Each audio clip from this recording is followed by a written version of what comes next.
All right. Well, welcome in everyone to One Piece chapter 1059. I am joined by the lovely Parvision. And today we're going to talk about the newest chapter of One Piece, kind of break it down, go scene by scene, panel by panel, and just talk about what's going on. Par, you want to introduce yourself? I feel like I'm a regular here now, so hopefully you guys... I mean, technically, if you're tuning into my channel new, I haven't posted a new video in a decent while, but that is changing, so tune in for that. Me and Sai, typically on my stream, so I have a live stream for the chapters, and I go through live reactions, and then me and Sai, we get on the call together at the end of the stream, and then afterwards we hop on here, so we get a lot of, we talk about this a lot. Yeah, we do talk about this a lot, and we get some fun takes. So if you guys want to hear more of Sai, come onto my Parvision's VOD channel, my second channel. It should be uploaded by the time you guys see the full video that Sai posts. But yeah, I just always a good time to be talking with you, Sai. And this is a chapter you it is so good. You told me essentially, the way I told it in my chat was, you said Oda is greater than sleep essentially this week, and I was like, all right, I'll sacrifice some sleep this time. I gotta wake up early, but let me tell you, I'm here reading One Piece. Amen. Or should I say, One Piece men. Woo! Yo, drinks to that. Yeah, drinks to that one. Yeah, no, this chapter is freaking amazing. We're just gonna go down, break it down, and the first thing we have here is the title of the chapter, the Captain Koby incident, and we have the cover page with Katakuri and Oven exchanging some really cool blows. It looks nice, but at the same time, I'm like, yo, a minute ago, at least last chapter, the last time we saw Katakuri attacking, he was awakened. He had his mochi donuts flying in the sky, and then here we are, like cutting to this scene, and they're just throwing regular fists, not even coated in hockey. And it could be the hallucination. We don't know what they're seeing, It could be like a little girl, so they're like, I'm not going to coat this one in hockey, and they're just throwing a punch.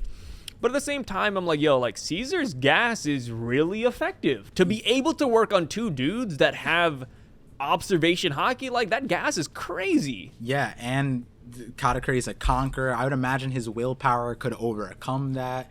And to that point, I said the same thing. Yo, I need some of what Caesar's hitting with, Caesar's crazy, bro. Caesar rose up in the levels with this one. Bro is hitting that quality shit. You know what I mean? Yo, yeah, 1,000%. People and said, Kizaru, Caesar might be Kizaru's dealer at this point. Cause oh my gosh. Yeah, Kizaru's always like buzzed.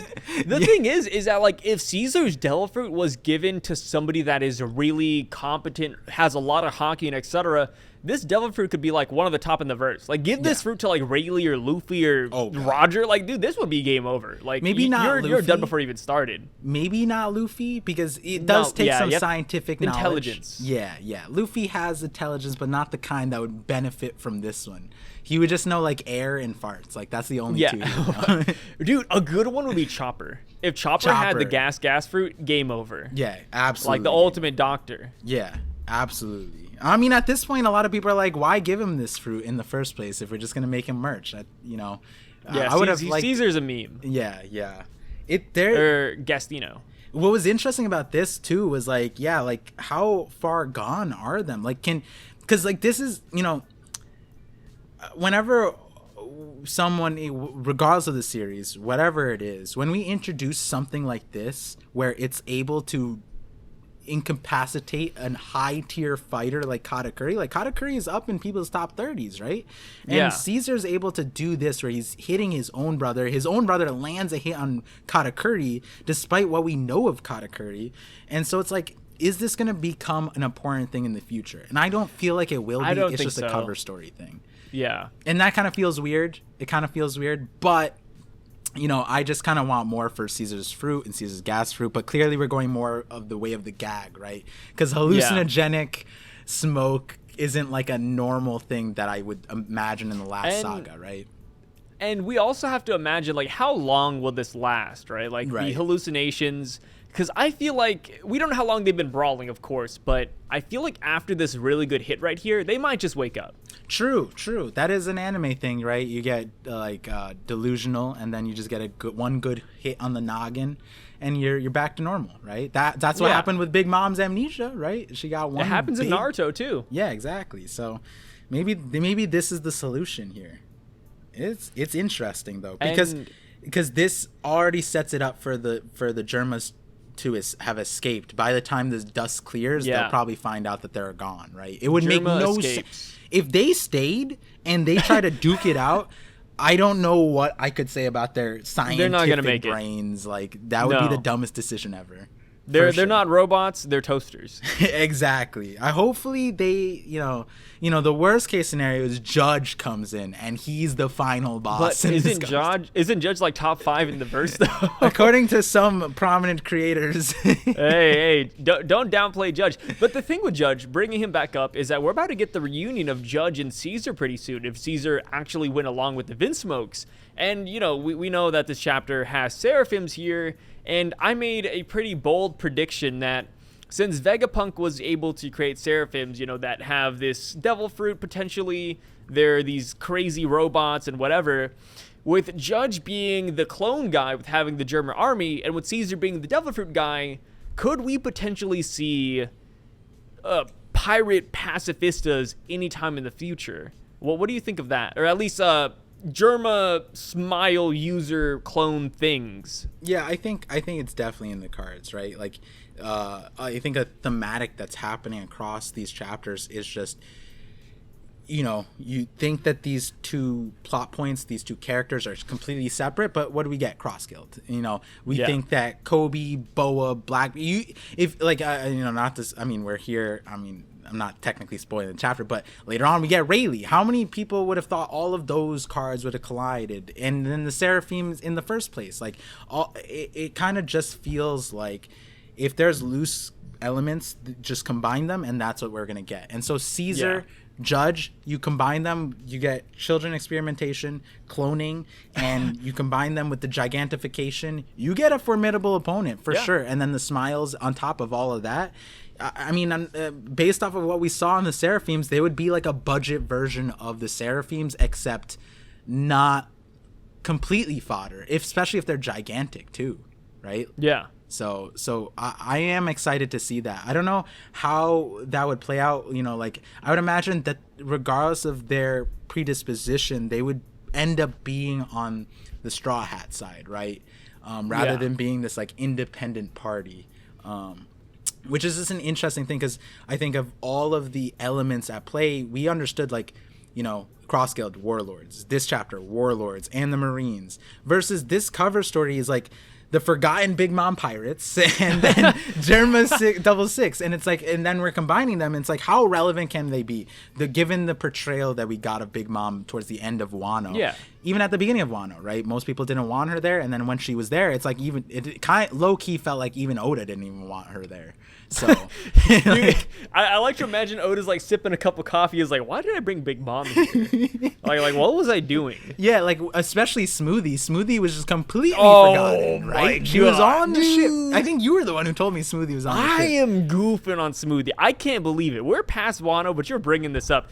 Smoothie, I will never not laugh at her. She is a running gag in this household, god damn it. But the thing is, with Smoothie, I like Smoothie though. I want to. It doesn't matter. Okay, I agree. Smoothie's design, Smoothie's legs, I don't really care. The thing with Smoothie is that back in Whole Cake Island, I was expecting a lot from her. I was like, whoa, a Yonko commander. She's a girl. She has a really high bounty. I was expecting a lot. She's guarding the poneglyphs. Yeah. And I was like, this is a big commander. We didn't see any of her. She got kind of memed on a little bit. People dodged her left and right. Didn't matter. Yeah. And I was willing to give her a free pass, right? It is like, not everybody can ever show out. It's not possible unless it's in anime, of course. But, One Piece tries to be a little bit more realistic in some scenarios. So I was like, okay, maybe Smoothie just doesn't have time to shine here. We get to Wano, and it's like, yo, Smoothie is the lone commander coming in with Big Mom, minus Pedo who's not technically a commander. Yeah. But I was like, yo, we're going to get Smoothie feats. Smoothie's climbing up the waterfall. And the next thing you know, she sees Marco, and she's like, oh, no, Marco the Phoenix. And then he kicks them off. Yeah. And it's like, dude, what a gag. Like, what an actual meme. We don't even know where she is right now. No cover story, no backstory, no picking up Big Mom, no flashback, no sailing off the coast of Wano, no looking for Big Mom. Like, she is MIA. Yeah. She is a lost puppy that is left in the streets of China. She is gone. She is eaten up. And we are never going to see anything from her. I am actually convinced that Oda, like, wrote her as a mistake. Like, she is... She has a broken power, too. No, wait, she doesn't. What do you mean she has a broken... Juice? Bro, who she cares can about turn... the juice? Okay, well, but correct me if I'm wrong. Can she gigantify herself through it? I'm pretty sure that's one of her powers. I mean... Even if it is, who cares, bro? I mean, like, but giants, one thing. But the juice power, the reason why I regard it as really important, and maybe this is why we didn't see it yet, is because when you think about, like, Chopper's fruit, or you think about the Smile fruits and how they were created, Caesar just took a bunch of things and just juiced them and put them in a vat of chemicals and then fed them to... fruits and hoped that they would turn into that's literally his formula. His formula is juicing animals, putting it into a bowl, and then feeding it as water. But to the do fruits. you think Smoothie is as smart as Caesar, though? I'm not saying that that's the case, but what I like, again, like, one of my main focuses in my theories is like hockey and devil fruits and stuff. Yeah. In that regard, and you can't dismiss that connection with juicy, like, literally, like, one of the things I brought up in my Chopper videos, it's like Chopper doesn't seem like a regular Zoan in any regard. And one of the main things I said in my first video, the Chopper video, was that his brain point could be like a Vegapunk form, and his other point could be like a different human. And it might be that he is the generic human fruit because he's a combination of a wide, if not all of the races of humans possible, because we have the long leg, fishmen, minks, whatever. He could do everything possibly. And in that regard, it's like, how did that fruit come up to existence? If we see Caesar's fruit, the Smile fruit, the process of that, then we're talking about just juicing a bunch of people, putting them into a mushroom, and then Chopper just eats it. Like, I don't know how that fruit came about, but, maybe Smoothie's first person is the progenitor of all of that. I don't know. Okay, all I gotta say about Smoothie is that there's a reason why Jamba Juice is going out of business in America. Smoothie has no business in the story of One Piece. I love she when you never bring this will. shit up. She never will. And that's all she said. Marco got a flashback. Yamato got a second flashback. Smoothie got nothing. Smoothie's trash. We're never gonna see her again. The juice fruit, cool concept. It was a cool introduction. She can juice me. So Facts. I agree with that. Facts. What I would say though is that, after this chapter, one of the things that I talked about was how it's very apparent that, like, this Marco thing, Ragnar brought to my attention that Marco never talked to Luffy throughout all of Onigashima. So it's very weird that we leave Wano, never spoke to him. And then, through various streams and conversations, I was like, it might be that we get a flashback, and there's like a whole Vivre card. We talked about that on my stream. But with that, that knowledge that, Yamato's situation was given the context, to given the explanation, Marco's explanation, the context, but Big Mom's crew, I don't know what Oda can do in the future of the story to make this make sense, even in hindsight. There's so many, is it that deprioritized? You know what I mean? Like, I feel like it shouldn't be. I feel like it really shouldn't be, considering the cover story is about not even just Big Mom, but like Kaido. Like, I know we're gone from Wano. We don't need to see more of Kaido. Like, he doesn't have to get back up or whatever.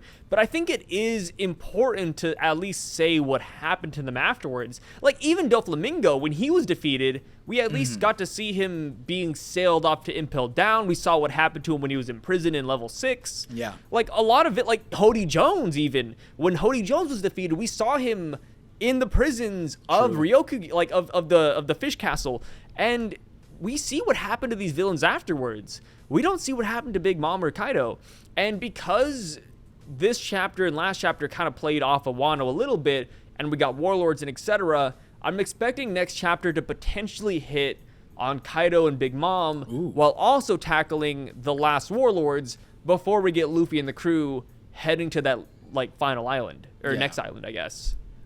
And at least that's what I'm expecting. I think Big Mom's crew, like you said, let's just say Smoothie's that irrelevant. Let's just say Big Mom's crew somehow isn't that relevant. I shared with you a theory of mine that makes Big Mom very relevant to the endgame. Yes. But that being said, take Kaido out of the equation. Kaido's not important. Let's just say he's dead. But King? Lunarian? After this chapter? No. We can't. The last Lunarian can't just be off. Like, where? Huh? Right? Like, that's a weird one. That's a weird one. Especially when, like, King kind of made it a point saying, hey, I'm the last of my race. Like, Marco was like, I heard you guys were extinct. And then all of a sudden, he has brothers and sisters, bro. Like, come on. Like, the dude needs to meet his family. This is the Mori show. Like, busted. Imagine King seeing them. He's like, family. Like, they're busted as fuck, too. Like, these kids. It's like the boys, bro. Bringing up references you don't understand, like the boys. I get some of the references, but but I will get to the boys very soon for your viewers too. But yeah, like I think someone said it in the chat too, in my stream, where it's like, yes, we got Marco in hindsight. We got Yamato in hindsight. Did it still feel good? Did the Marco, like, if we go to the chapter itself, did the Marco thing feel good? Like, we start out the chapter with it. There's some good moments, right? There's some good moments. I like it. Like, I like the Yamato. I like the Marco segments. But at the same time, like, I feel like we could have gotten this 2 chapters before. Yeah. And it still would have felt good. Like, why didn't we? And I think the timing of this, like, it could be me trying to, ride Oda a little bit, like I'm getting on top for a second. But the thing with this is that, like, I want to believe there is something more to it. Marco and Yamato are both being, in my opinion, set up for future opponents. Marco potentially going to Sphinx Island and meeting Weevil, for example. Yamato staying in Wano and potentially meeting that man, the guy who's after the ancient weapons potentially. I feel like Oda might be setting up some pretty big events for both of these characters, and that's why he wanted it fresh in our minds for either the next chapter or the chapter afterwards when this actually does happen and we see why Oda waited to delay these flashbacks. Or, Oda could just be memeing on us and this is just random and he's like, hey, let's just throw this in here for you guys, Yeah. It could go either way. But I want to believe the former, where this is actually foreshadowing. Like, the placement of this is more beneficial here in the context of, hey, while we give you the Warlord updates, let's put these parts into motion. The Yamato one is separate, right? Because that's just closing a loop of what the Straw Hats were dealing with. How did he even introduce that part? It kind of just got like... It just kind of popped in, bro. Yeah, it just kind of popped in. But the Marco one is obviously could be very closely tied to the whole Weevil situation. So in the light of the Warlord context, the Marco stuff, cool, fine. We got that. It's great. But the Yamato one, I'm grateful that we got the context that explained her reasoning a little bit more, and it was on the nose, right, of what most of the people who thought that Yamato should stay, but also the people who didn't think thought that Yamato was going to join in after the fact of rationalizing the situation. They were like, yeah, truthfully, Momo didn't win. Yamato should know that. And Yamato here demonstrates, I am a conqueror. I can recognize conqueror's haki, which she should. And she should recognize that, if another person like this comes, like, who we don't even know, she doesn't even know who the person who sent the conquerors is. I'd be terrified, though. It's literally the boogeyman. Like, we're fighting this forest man, but then the boogeyman comes and stops the forest man. It's like, the world's scary. What I mean? Like, Momonosuke is still just a kid. Like, if somebody else showed up to Wano, it wouldn't be good. Okay, don't reference what I just said. I'm gonna bleep that out completely. You're gonna bleep that? Yeah, I was like, damn, we bringing this that out. That is gonna be bleeped out. So, and with the Yamato stuff, right? Like, it does make sense that Yamato stays on. We get that. But it felt like a shoddy way to just be like, oh yeah, by the way, Marco showed up here too. But when we look at the lines that Marco said, like actually that one page where he talks to this crew, he didn't say anything of any substance. Like, truthfully, he did not. The Shanks part was more meaningful to me because of like the relationship Shanks has with Marco, the respect that he gives Marco, the kind of not domineering, I wouldn't say domineering, but more so commanding presence that Marco had, because he's just like, I don't want to babysit you great pirates, right? That's putting him low-key above, like, you great pirates, I'm babysitting your generation, that kind of thing. And Shanks and Ben Beckman were like, yo, we can't say anything to a goat like you, right? That's essentially what they're kind of saying. And then we get this page where it's like, okay, he talked to Luffy. What did he say? Hi, hello. He talked more to Jinbei. And then, hi, hello, you did good. Hey, see you later, man. Yeah. Oh, by the way, Ace, that guy, your brother, he'd be proud of you. Yeah. That's pretty much it. And it's literally a one-liner. Yeah, like this could have been summed up. I don't see the reason why this, like you were pointing out, right? Marco could have been flying towards Sphinx Island with just the Shanks part. We could have found out that Marco was went to Shanks' ship, talked to them. They brought him to Sphinx Island. He flew out there, and this flashback could have not been a flashback and could have just been in the story with the Wano thing, especially if it's like so lackluster in this regard. And I say this lackluster to get my, to be transparent about my agenda. It was that essentially I thought that we were going to get this, except that there was going to be an exchanging of Vivre cards to connect Luffy to Marco. One way or the other, right? Marco's definitely tied to Luffy through Ace and through whatever command that Whitebeard gave. He seems to care. He's also grateful that he annexed Wano for him, because that's what Ace wanted to do. But then the other side, right? Your conversation about Weevil being there. Imagine a situation where Weevil beats Marco. Luffy has his Vivre card. He's on whatever island he is, and like he deals with whatever's there. He learns whatever, and then he sees Marco's Vivre card dying out, and he goes to Sphinx Island. Right? One thing I have to say about that, though, is that if Marco did get beaten by Weevil and he did have that Vivre card on him, then Luffy might leave before even getting to the next island saying, okay, Marco's getting his butt beat. Like, I got to go save Marco real quick. Yeah. And then we don't even see the next island. Then we do get force-fed Sphinx Island instead. Yeah, I think that's the one loophole I see with that. But I see what you mean. Like, Vivre cards should be more commonly exchanged. Like, even with Yamato and the rest of them, like, did they exchange Vivre cards at all? Like, how were they going to get back to Wano? Yamato was what's going to happen? Ace was about to leave, and she's like, no, wait, let me give you a Vivre card. And then she makes one out of his fingernail. She asked for his, which is such a weird request in the first place, but she just don't give a shit about Luffy like that, I guess. Like, oh my god. Like, I don't get it. Like, I mean, a lot of people are like, Yamato x Ace, explicitly, but I mean, if she's not getting the Vivre card of Luffy, I guess she just doesn't care. Like, I don't know. I think we both talked about how we feel that Yamato is going to be relevant in the story later on. Why not? It'd be weirder to be like, oh, by the way, we got Yamato's Vivre card and Yamato has our Vivre card, right? Why not just show us that? It's weird. They could have cut out the Luffy and Marco segment and just had Yamato giving Luffy a Vivre card. Yeah. Yamato making Luffy's Vivre card, and then Luffy or the Straw Hats distributing it. Similar, I think Dressrosa had Luffy didn't do shit. Everyone else did it, right? I think Sabo was the one who made Luffy's Vivre card, I think, and then he took a part and he left, and then the rest of the pieces were given to the Grand Fleet, I believe. And so now we have a situation where Sabo's making it. Like, how is Sabo doing that? And then remember, like, when Luffy last chapter, or 2 chapters ago, was like, hey, if you guys are ever in trouble, like, I'm gonna come and save you. Like, how? Like, how are you gonna know? Like, Wano is gonna be destroyed. Like, you're gonna hear about it in the news. Like, Wano got destroyed, and you're like, well, I guess I gotta go save it now. Like, how? No, like, he's not, because he doesn't care about the news. Oh my Sabo's plastered all over the news. He didn't give a shit about. He has not even seen it, bro. He doesn't know about Sabo. And does he even know about Koby? Like, we don't really know that either. Like, that was in the news for a minute. Like, does he know about Koby at all?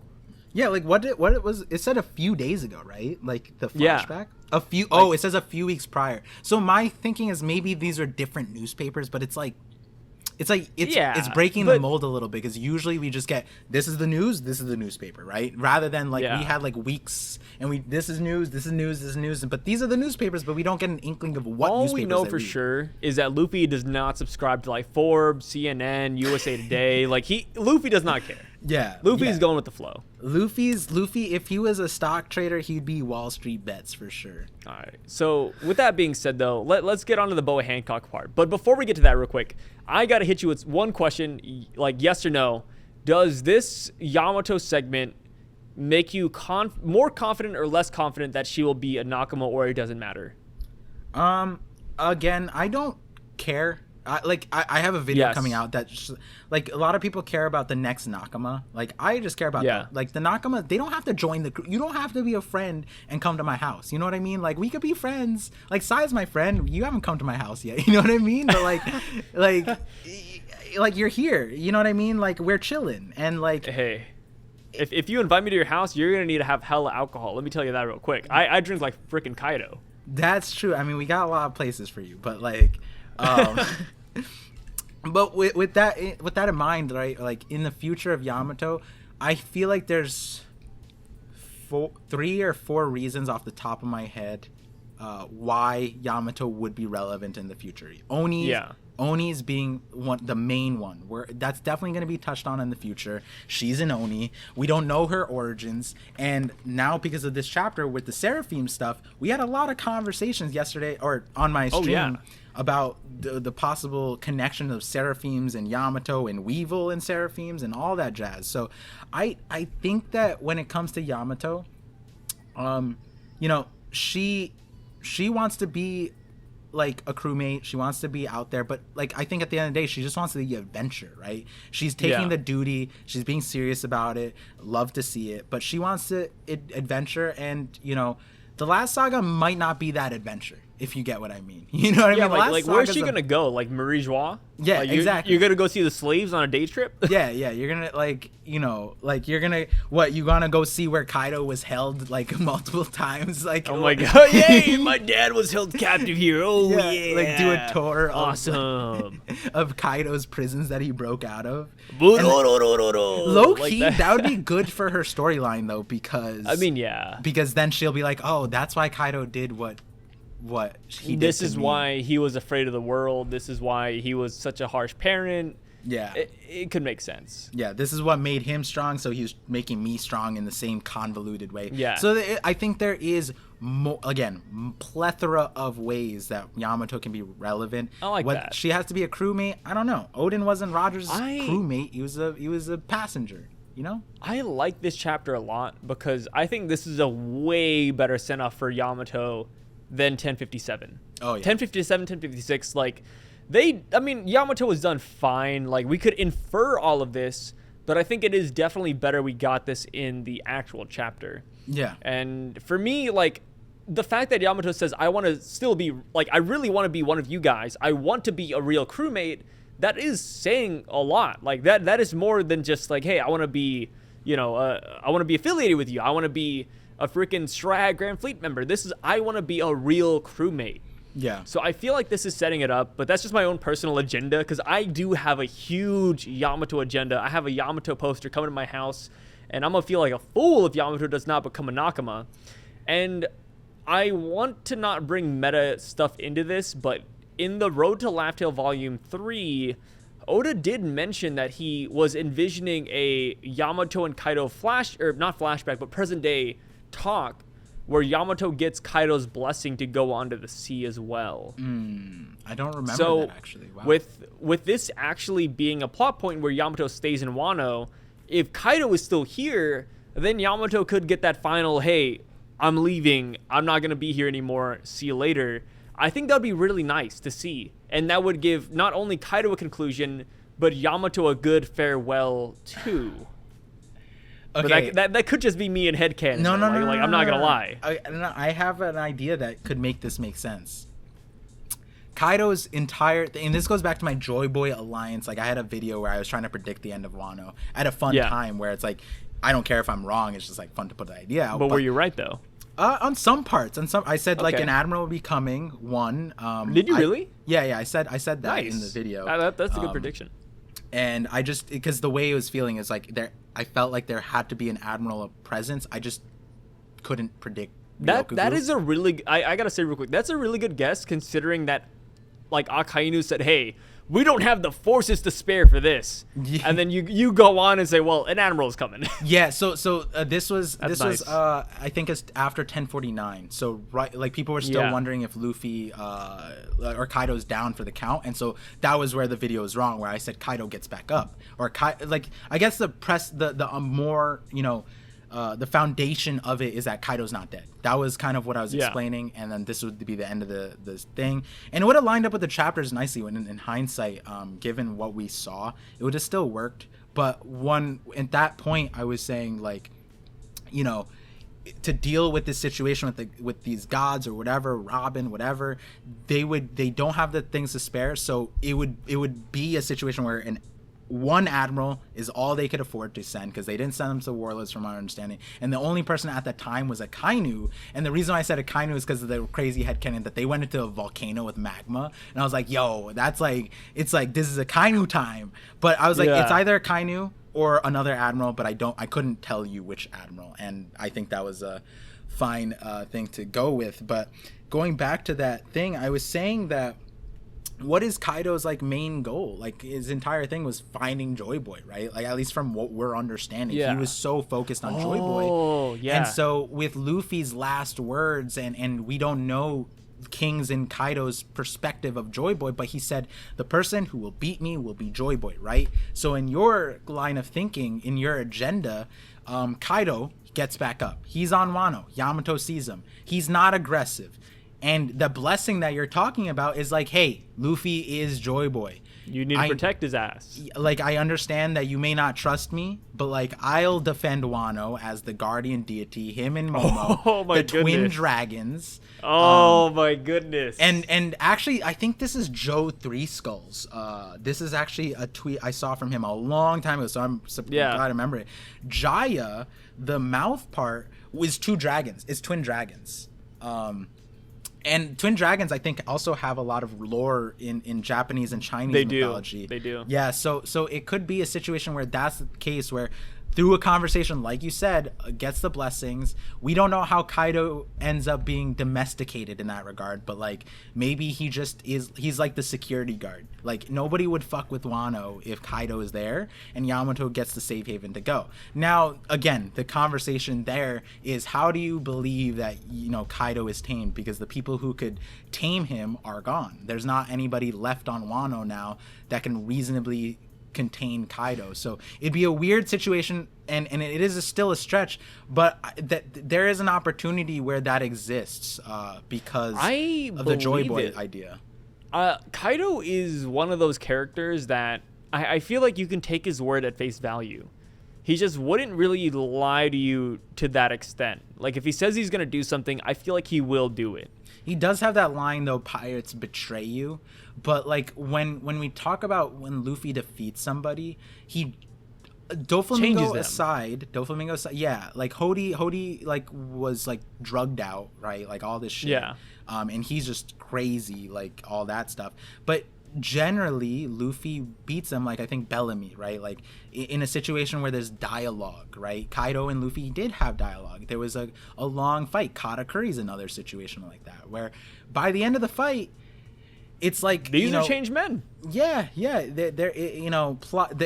People are gonna be like, oh, that's just plot, But it's like that is the thematic that's being set here. That Luffy defeats the will of the people he topples, and because of their lost will, they turn a new leaf. They're able to turn a new leaf. That's Bellamy. We don't know about Katakuri, but Kaido's the weirdest one because he would probably be the most heinous criminal of all the criminals. Yeah. And in that video, that prediction thing, I was saying that there's no real redemption, like, of him actually joining the crew, but like, or supporting Luffy. Like, it would more so be like that Kaido like relegates himself to a situation where he's low-key supporting him from like the shadows, supporting the idea of Joy Boy, the idea of Luffy being Joy Boy from the shadows in his own way that doesn't tie him to it. And defending Wano would be that way for sure. Yeah. Luffy's in a way like an anime therapist for bad guys. With his fist. He changes people. Yeah. It's the giant fist that just straight up changes people. Yeah, the bigger the fist, the and bigger the change. I like that. I feel like there is room for that Kaido, quote unquote, like redemption arc, where he just defends Wano. He like believes in Luffy. He sends Yamato off in a proper way, like a real father would. Yeah. I wouldn't, and think people, like, with redemption arcs, it's like, they don't have to come full circle. They don't have to be completely redeeming. But there's certain ways, like, when you talk about karma, it's like, you do certain things to balance out your karma. And I think at the end of the day, that's, like, the story of One Piece, right? There's, like, you know, Whitebeard was doing a lot of crime, but he was giving it to all these nations who were needed it, all these islands who needed it. And there's, like, you know, you like to think that at the end of the day, most people regard Whitebeard as not just the strongest man, but one of the strongest, like, hearted people too, like the way he had family and all that stuff. And it's like balancing that karma out by the time of your death is really important, I feel like, in One Piece. Otherwise your karma gets carried on, and maybe that's the will of D, maybe that, you know, various other things we could talk about at a different time. if you're interested on those kinds of theories, those are coming up. So, moving on, though, we have the Island of Women, Amazon Lily. And this is crazy because, you know, Boa's kind of bandaged up. She's been fighting a lot of marine ships. Whether it be fodder, whether it be not, it doesn't really matter. We have a lot of marine ships attacking her, essentially on the daily. They're constantly attacking the island. And we have big name Yamakaji coming in and actually running Boa Hancock down. He is destroying gates. He's destroying a lot of the Kuja pirates. And it's pretty crazy because Yamakaji actually is the one who is out there when they're deploying the new Seraphims, which I think is a pretty huge feat for the man. Yamakaji is pretty goated. And we see how much damage the Seraphims under his command can actually deal. These Seraphims are going ham, shooting Kizaru laser beams. They have Lunarian DNA. There's multiple Warlord, you know, models of them. And not to mention, but Yamakaji, I should say, is handling them. And one thing I thought that was kind of interesting about the Seraphims under Yamakaji's command is that they actually, hide the Pacifista Kizaru laser beam. We don't get to see the actual hole that the beam comes out of. Mm-hmm. So this has kind of led me to believe that there could be a possibility that this isn't just a machine replica. This isn't just Vegapunk technology, but rather a full-on Devil Fruit. And since we know Vegapunk is a really smart scientist, you know, more so than Caesar and Judge and etc., that there is that room for possibility that Vegapunk could have recreated a Logia fruit, being Kizaru's laser beam, which Yamakaji, like I said, is commanding the Seraphims along with Koby.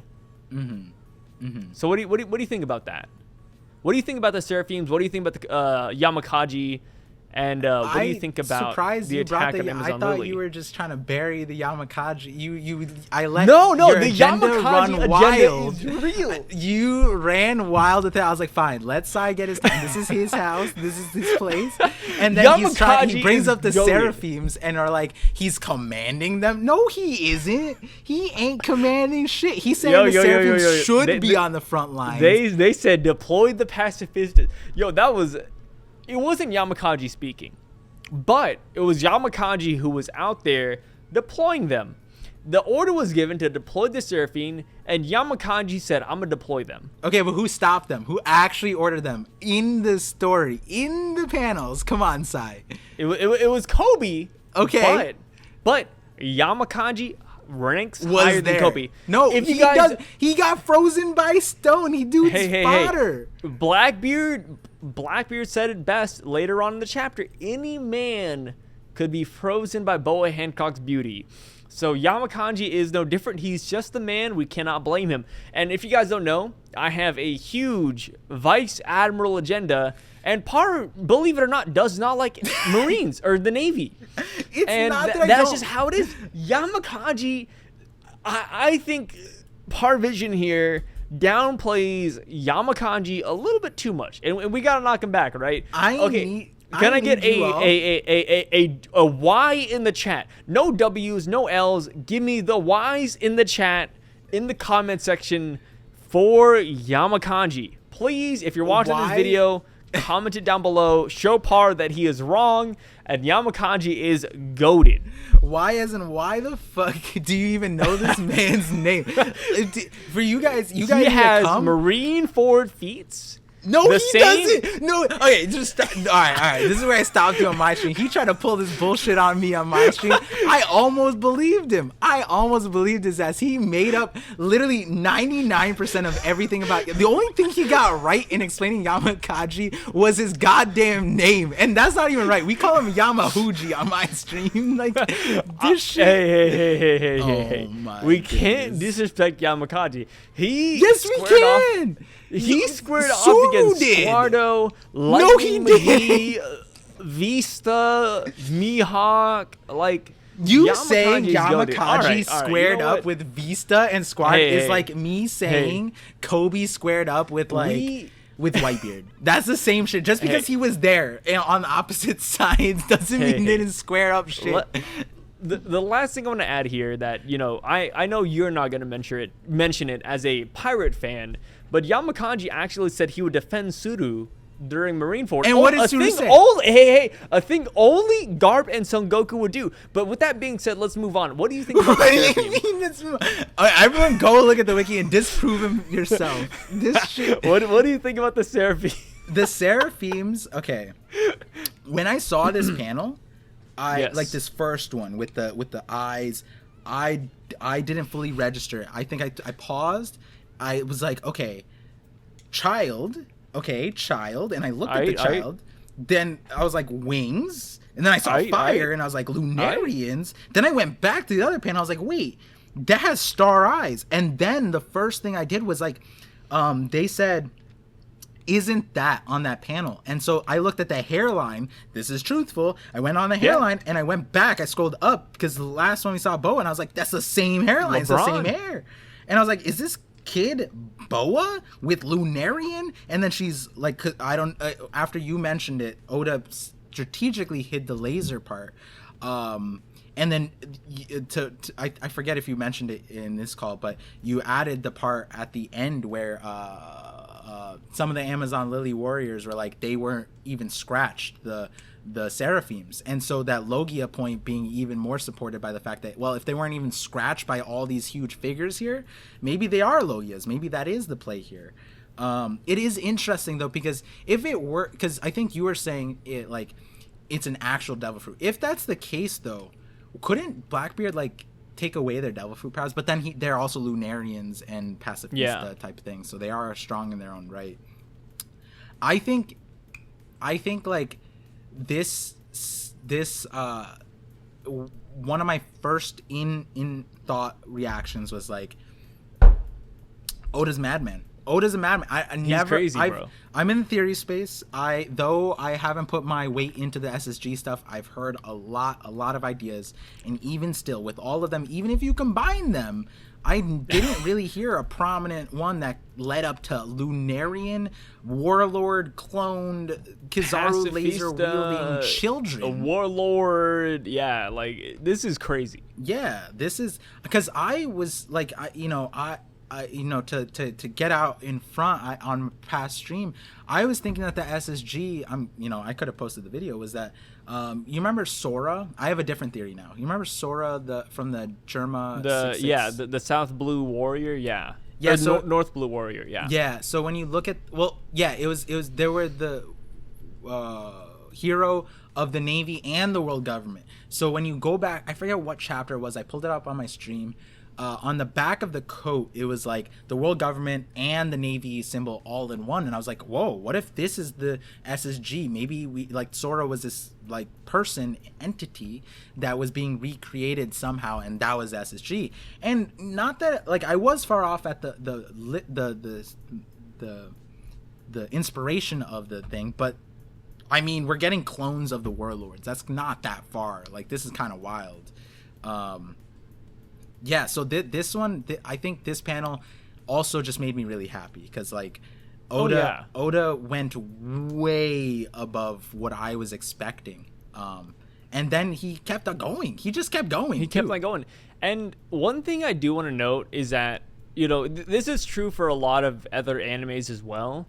But once you start introducing characters like the Seraphim, you know you're in the end game. Like, I know we brought up Naruto earlier, but like, when they started reincarnating, you know, big names in the world of Naruto, it's like, yo, like these guys, while they're not fodder, they're still strong enough for people in the present day to fight. And when you think about the end game of One Piece, there are a lot of big name pirates out there. And then what? There's like a couple of admirals out there. Yeah. There's vice admirals like, you know, Yamakaji's a different story, but there's vice admirals that just suck. Yeah. And it's like, who are Boa Hancock, who's Mihawk, and etc. Who are they going to fight if there is a pirate versus marine situation? And once you have really strong, quote-unquote, fodder like the Seraphim, it's like, okay, I can see certain characters going against these guys. Like maybe Boa Hancock goes against her Seraphim, maybe Buggy goes against his, Gekko Mori against his, and etc. Like the list goes on. And these wouldn't just be, they just fought fodder during the final arc. No, they fought like a really enhanced and strong version fodder. Like this isn't just, we can't write this off. The Seraphims are very strong. Yeah, and I think another point to that too is that they're not like ass pulls either, right? No. Like, each one of the he had the Lunarians. We know he's been experimenting on devil fruits. We know that the Warlords were. I mean, Kuma was the prototype towards yeah. this. Yeah, exactly. And we discussed this too. Weevil could have been the real prototype of the pacifistas in general, right? And he could have been the sad first gen of it that ended up, you know, tossed aside. And so like none of these things are ass pulls, which is great, which is like something that like, you know, some of the theories about them felt like ass pulls regarding SSG, but like here we are. And even your idea with the actual Logia Paramecia thing, going back to I think it's SBS 99 or 101, one of those, Oda did say that Vegapunk would break the barriers that Caesar couldn't, and he was alluding to Paramecia and Logias being like recreated or them having a will of some sort, and Vegapunk one way or the other.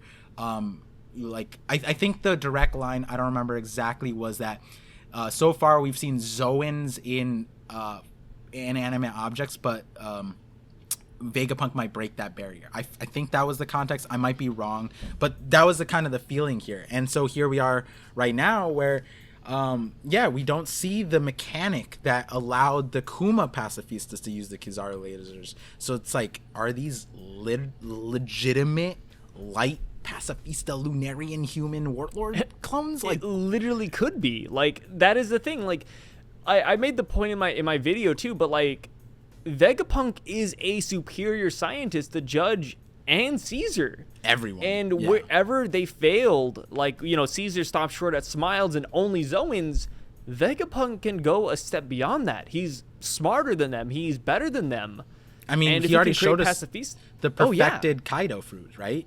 Like, at this point, we have to say is perfected. A 1-to-1 mythical Zoan devil fruit. Yeah. Which is, you know, like way past anything Caesar could ever make. That he and called he's already a failure. Replicating Kizaru's fruit on a technological standpoint. So who's to say he can't recreate a Logia as well? Yeah. So that's why I think it is honestly kind of believable that with Oda also, you know, hiding the holes that the pacifistas normally have, that these Seraphims might actually all be Logia Devil Fruit users. Like, it's not super far-fetched, in my opinion. Something there, for sure. Maybe it's a Paramecia fruit. Maybe they only have that ability of the Logia, and that's, you know, a lot of people have a feeling that Paramecias are derivatives of Logias. When you think about Logias being elements, well, everything's derived from elements, right? That was a core concept in my shadows theory, right? Like, everything's derived from the sun, everything's derived from light and shadows. You get a mixture of wavelength and you get colors, you get the light spectrum, you get different compositions of elements. That's how we tell how different planets are based off of like mass spectrometry. It's just light and different like things bouncing off. So and a crazy thing to think about as well is that since the Seraphim and pacifistas aren't necessarily alive, Vegapunk could technically feed them multiple devil fruits. Like, we don't know what would happen. Yeah. For a normal person, they would die, but since they're not alive, since they are mechanical, could they consume multiple devil fruits and be okay? Like, what would be the outcome of that? We don't really know. Vegapunk is, you know, like, we're over here playing checkers. Like, me and Par, I'm red, Par is black, and we've overtaken 5 spaces. Vegapunk is playing chess, and this man has performed a Verut opening, and he's on round 5, and he has knight on e5 as well. Like, this man is on a different level. That's just how it is. Reference to one of Sai's streams where we played chess against each other. Yeah, me and Par played chess, and I just gotta say it here, but I beat Par 5-0. Yeah, is that what happened? That is what I. Hey, you almost had the same. I almost had the same win rate as Magma, 3-0, bro. hey! That is speculation. Remember, Parvision here is the theorist. I'm the guy that reports the spoilers here. So I mean, I'm just spoiling you guys on what happened here. Yeah, is that what happened? Deletes VOD instantly. deletes the. Hey, where's my Twitch? Let me delete the VOD real quick. Yeah, well, I mean, with the Vegapunk thing, right? It's like. Yeah. It's like we don't get a great understanding of his ceiling, and if this is the teaser, this is not like, when have we ever seen the max, like Shanks showing up on Wano, Wi-Fi hockey? That's not his max level. That's a teaser. That's a teaser into Shanks. This is a teaser. Oda has been teasing us. Sea Stone ships, because the pacifistas, the dog bear Spandam's Funk Freed, those are all teasers. This is still a teaser technically. This is a culmination, but we still have not met the goddamn man yet. All we have are the silhouettes, man. All we have is him doing this, right? Yeah, like he's just like this with Kuma. That's it. And we don't know the full context of these Seraphims in the first place, because something I went back to was, if these are clones, if we take the judge as the blueprint here, he has a cloning operation. And from chapter 840, we find out that in 5 years, the clones can go from 0 to 20 years old. These are clearly, like, you know, I went back and looked at all the drawings that SBS, that Oda drew in the SBS of the Warlords, which I just want to point out to a lot of people that, like, how goated is that like these SBSs are being functional. Like, it doesn't hurt the story that you didn't know that, but now you can go back in the story and be like, wow, this is a great element that Oda actually scripted out before, and you know, it makes sense that he's using it like this, I feel like. But with that in mind, it's like we don't know if these are like full robots or they grow. We don't know, because according to Judge Yanji, who told us this information, is that like they grow super rapidly. So by the time we get to the last saga, maybe they're older, maybe they're like not prime versions of their clones, but they're closer to the prime versions, you know, the 17-year-old age of whatever. We don't know the timeline of how these clones came about, and was that the time skip, the 2 years, or was it before then? Has Vegapunk been working on this the whole time? We have no idea, right? It's really interesting when it comes to this. I cannot wait to meet Vegapunk. I want to meet the man behind the operations, and I actually think we're going to meet him pretty soon based off of the ending of the chapter as well. Yes, yeah, I agree. I told everyone wanted. I had a Vegapunk theory. People were like, "We need more Vegapunk theories." I said, once we get an inkling, the moment we touch this man, and we're touching this man a lot right now. Yeah, dude, we are touching this guy like a nurse at an old patient's home. Like, or rather, he's touching us. We're touching is happening. So there's gonna be some. There's something going on. Yeah. But moving past the Seraphims, we see Blackbeard showing up. And I just gotta say real quick, but Blackbeard's ship is busted, bro. Like, you think that after becoming Yonko, after having 10 Titanic commanders and fleets, he would upgrade from just what, like Abraham Lincoln logs on the sea? Yeah. No, he is still rocking the OG 4 logs on the sea type of ship. And he's rolling in with Katarina Devon and Vasco Shot, who Vasco shot wants Boa Hancock alive. I just gotta say it right there. Like, Vasco Shots has other plans for Boa Hancock. Katarina Devon over here wanting to cut off her head. Blackbeard wants to take the devil fruit. Vasco Shot wants her for some other reason. And they're heading into Amazon Lily with an actual force. They come in, they all look super confident. And Yamakaji, you know, he could probably solo all of them.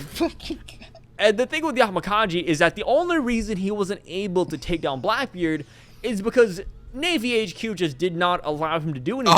Oh yeah. He requested a firing operation, and Navy HQ did not respond in time, thus negging Yamakaji feats. Blackbeard caused a sea quake, which Yamakaji could have stopped, but since he didn't have the orders to go ahead and attack Blackbeard, he could not do anything, so he got pushed to the side. And Blackbeard lands on the island. Going down the chapter, we see Koby finally making an appearance. You know, we're skipping around a lot. Koby's coming in, and we see him actually yelling at Boa Hancock to come out of there. To, hey, like, we're not looking for a fight. We just want to capture you. Please surrender yourself, which I think is very telling. Because when it comes to Marines and pirates, it's, you know, capture them alive or dead. You know, usually the Marines try to go in for the kill. But Koby said, hey, let us capture you alive. Which I think is kind of telling. Because in my opinion, the Navy wants to utilize Boa Hancock's fruit. And it's kind of also explained when Blackbeard, before we get to Amazon Lily, he says, hey, I'm not gonna let the Marines get to this before I do. I'm gonna make my move. And then next time we see him, he's here on Amazon Lily gunning for Boa Hancock's fruit. I think that the Navy, or at least the world government, want Boa Hancock's fruit for a bigger purpose. And you made a really good point in your live stream as well, that in the Red Line, when they're walking up those stairs, there are stoned statues of, you know, notable figures there as well. And it could be the world government wants to unstone certain people.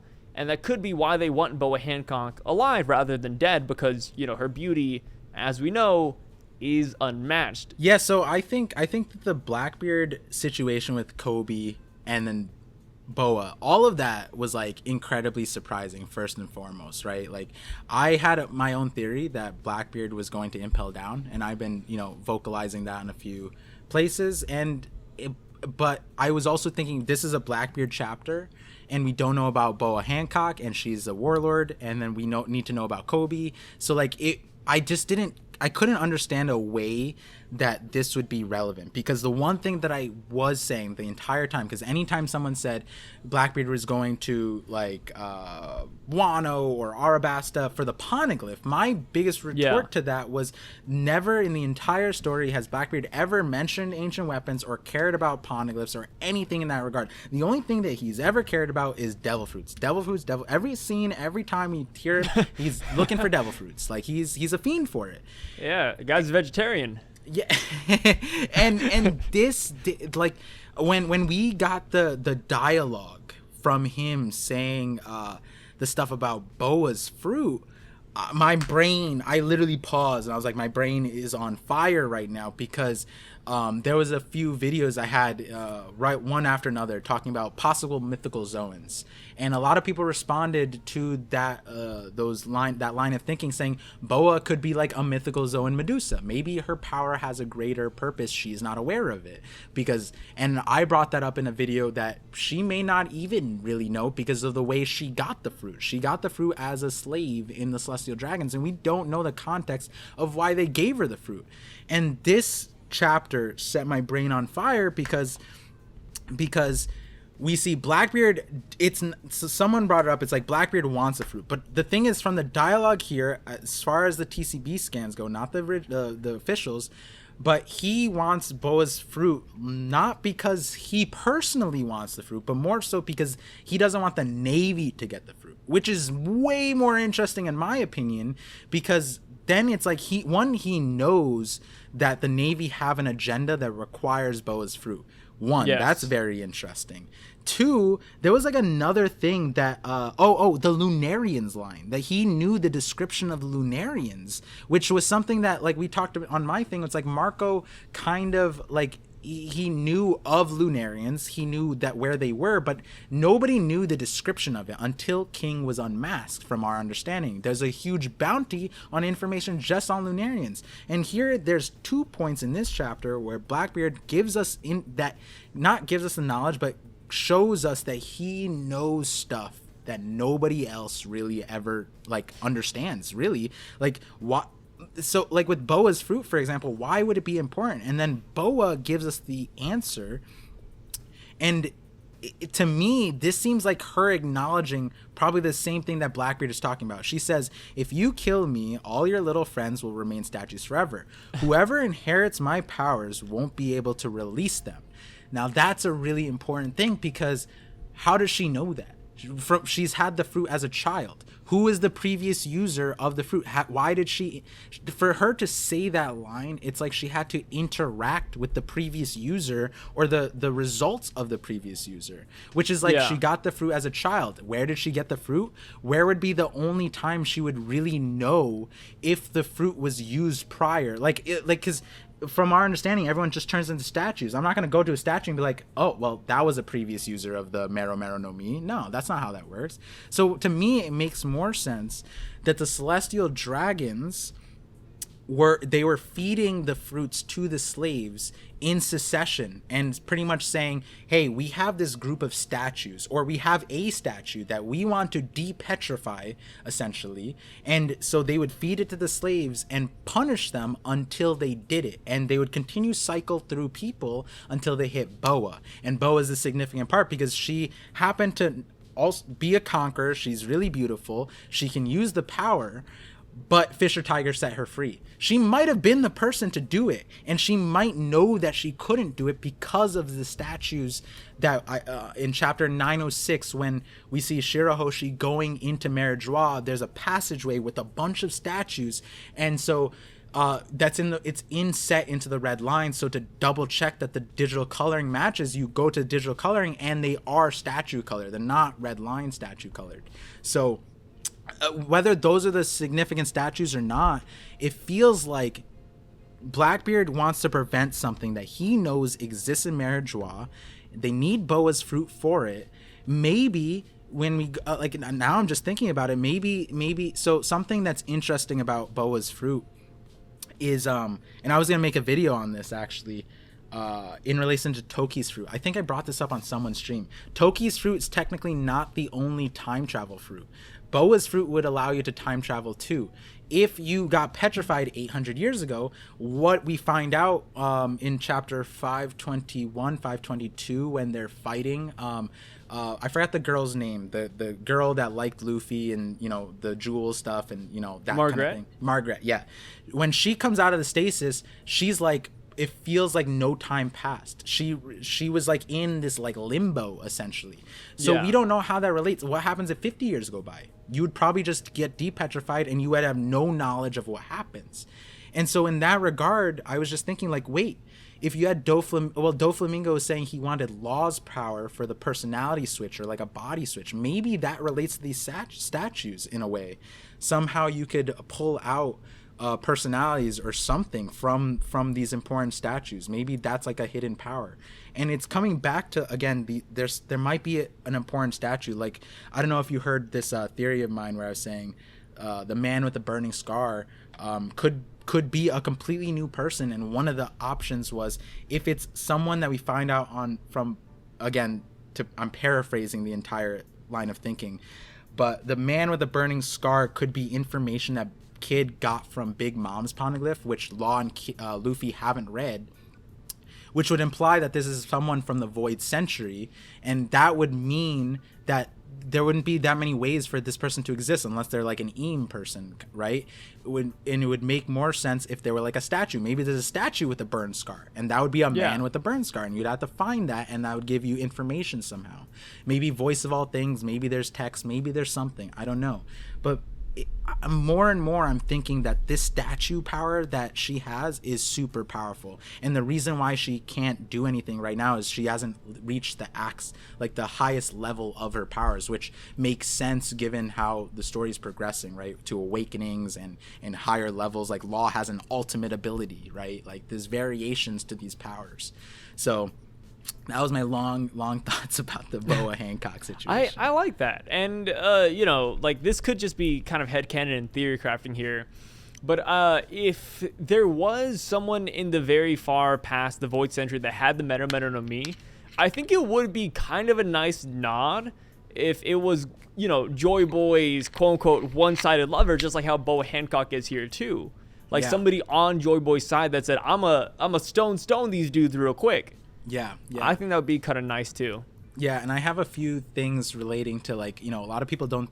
Oda said, like, there's no romance within the crew, and that One Piece isn't a romantic story, but Oda lies. He said the punch thing, and the first arc is called Romance Dawn. The pilot is Romance Dawn. Like, I think, and her power is the love, like, whatever thing, and so I think there's going to be a relation there for sure. The madly in love fruit, or drunk on emotions fruit, is what it is called in Japanese.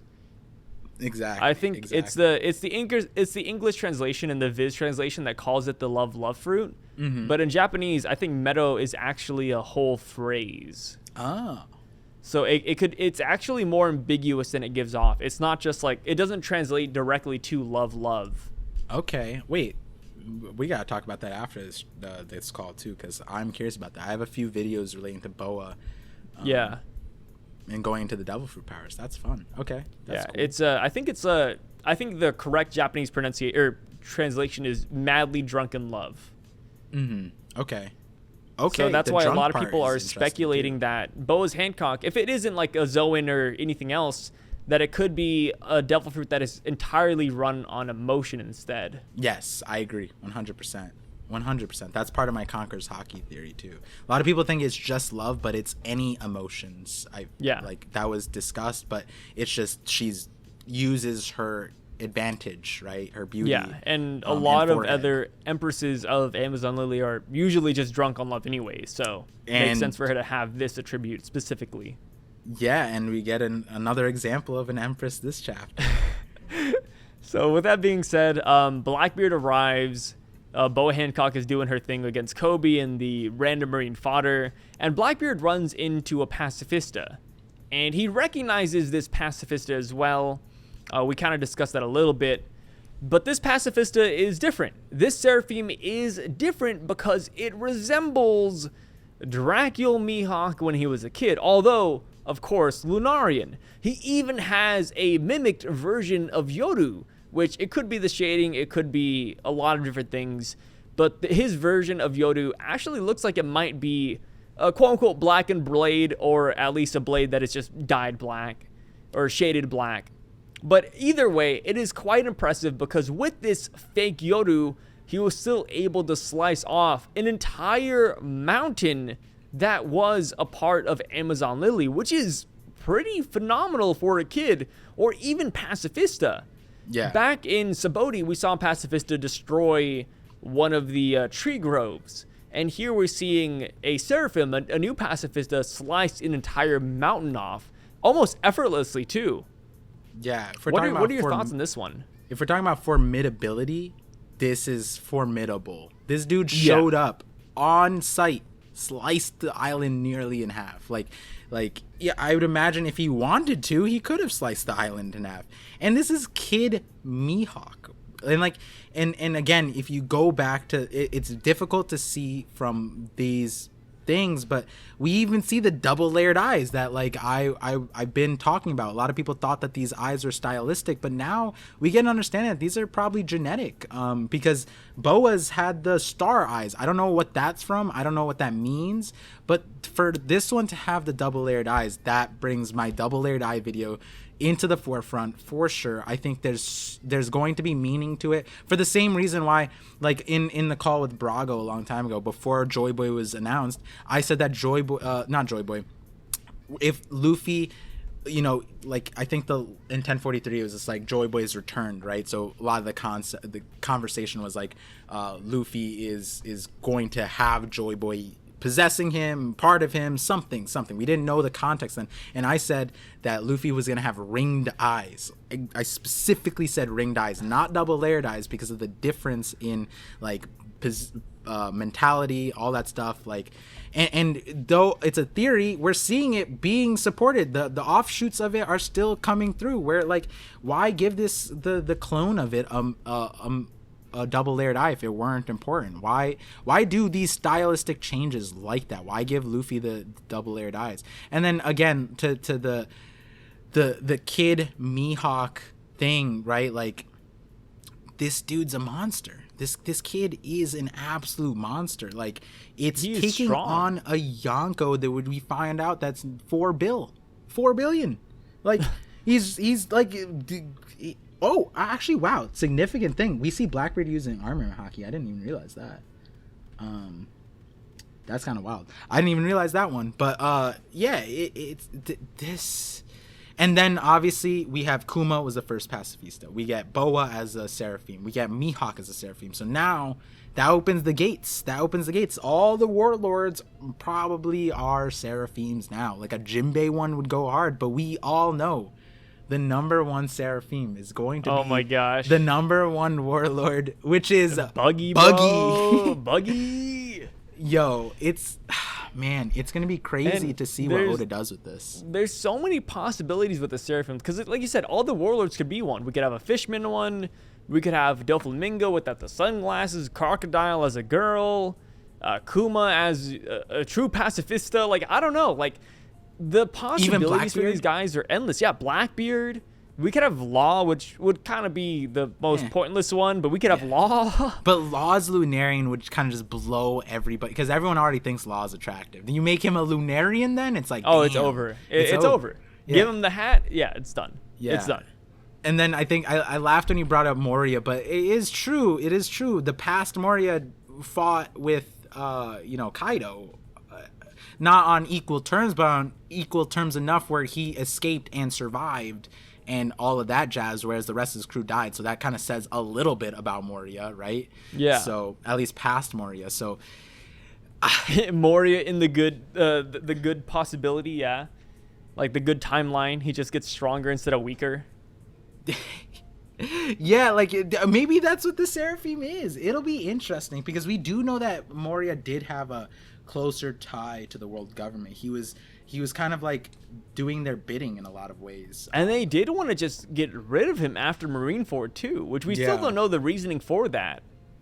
Yeah, we don't know the context of all that, actually. Like my theory was that his fruit was like a mythical zone on the League of like Luffy's, and so the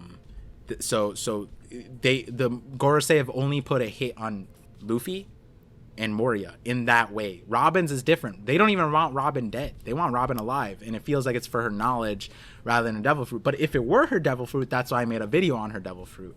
But the Moria one, Moria is like, okay, here's a question. Do you think we're getting a Moria update next chapter?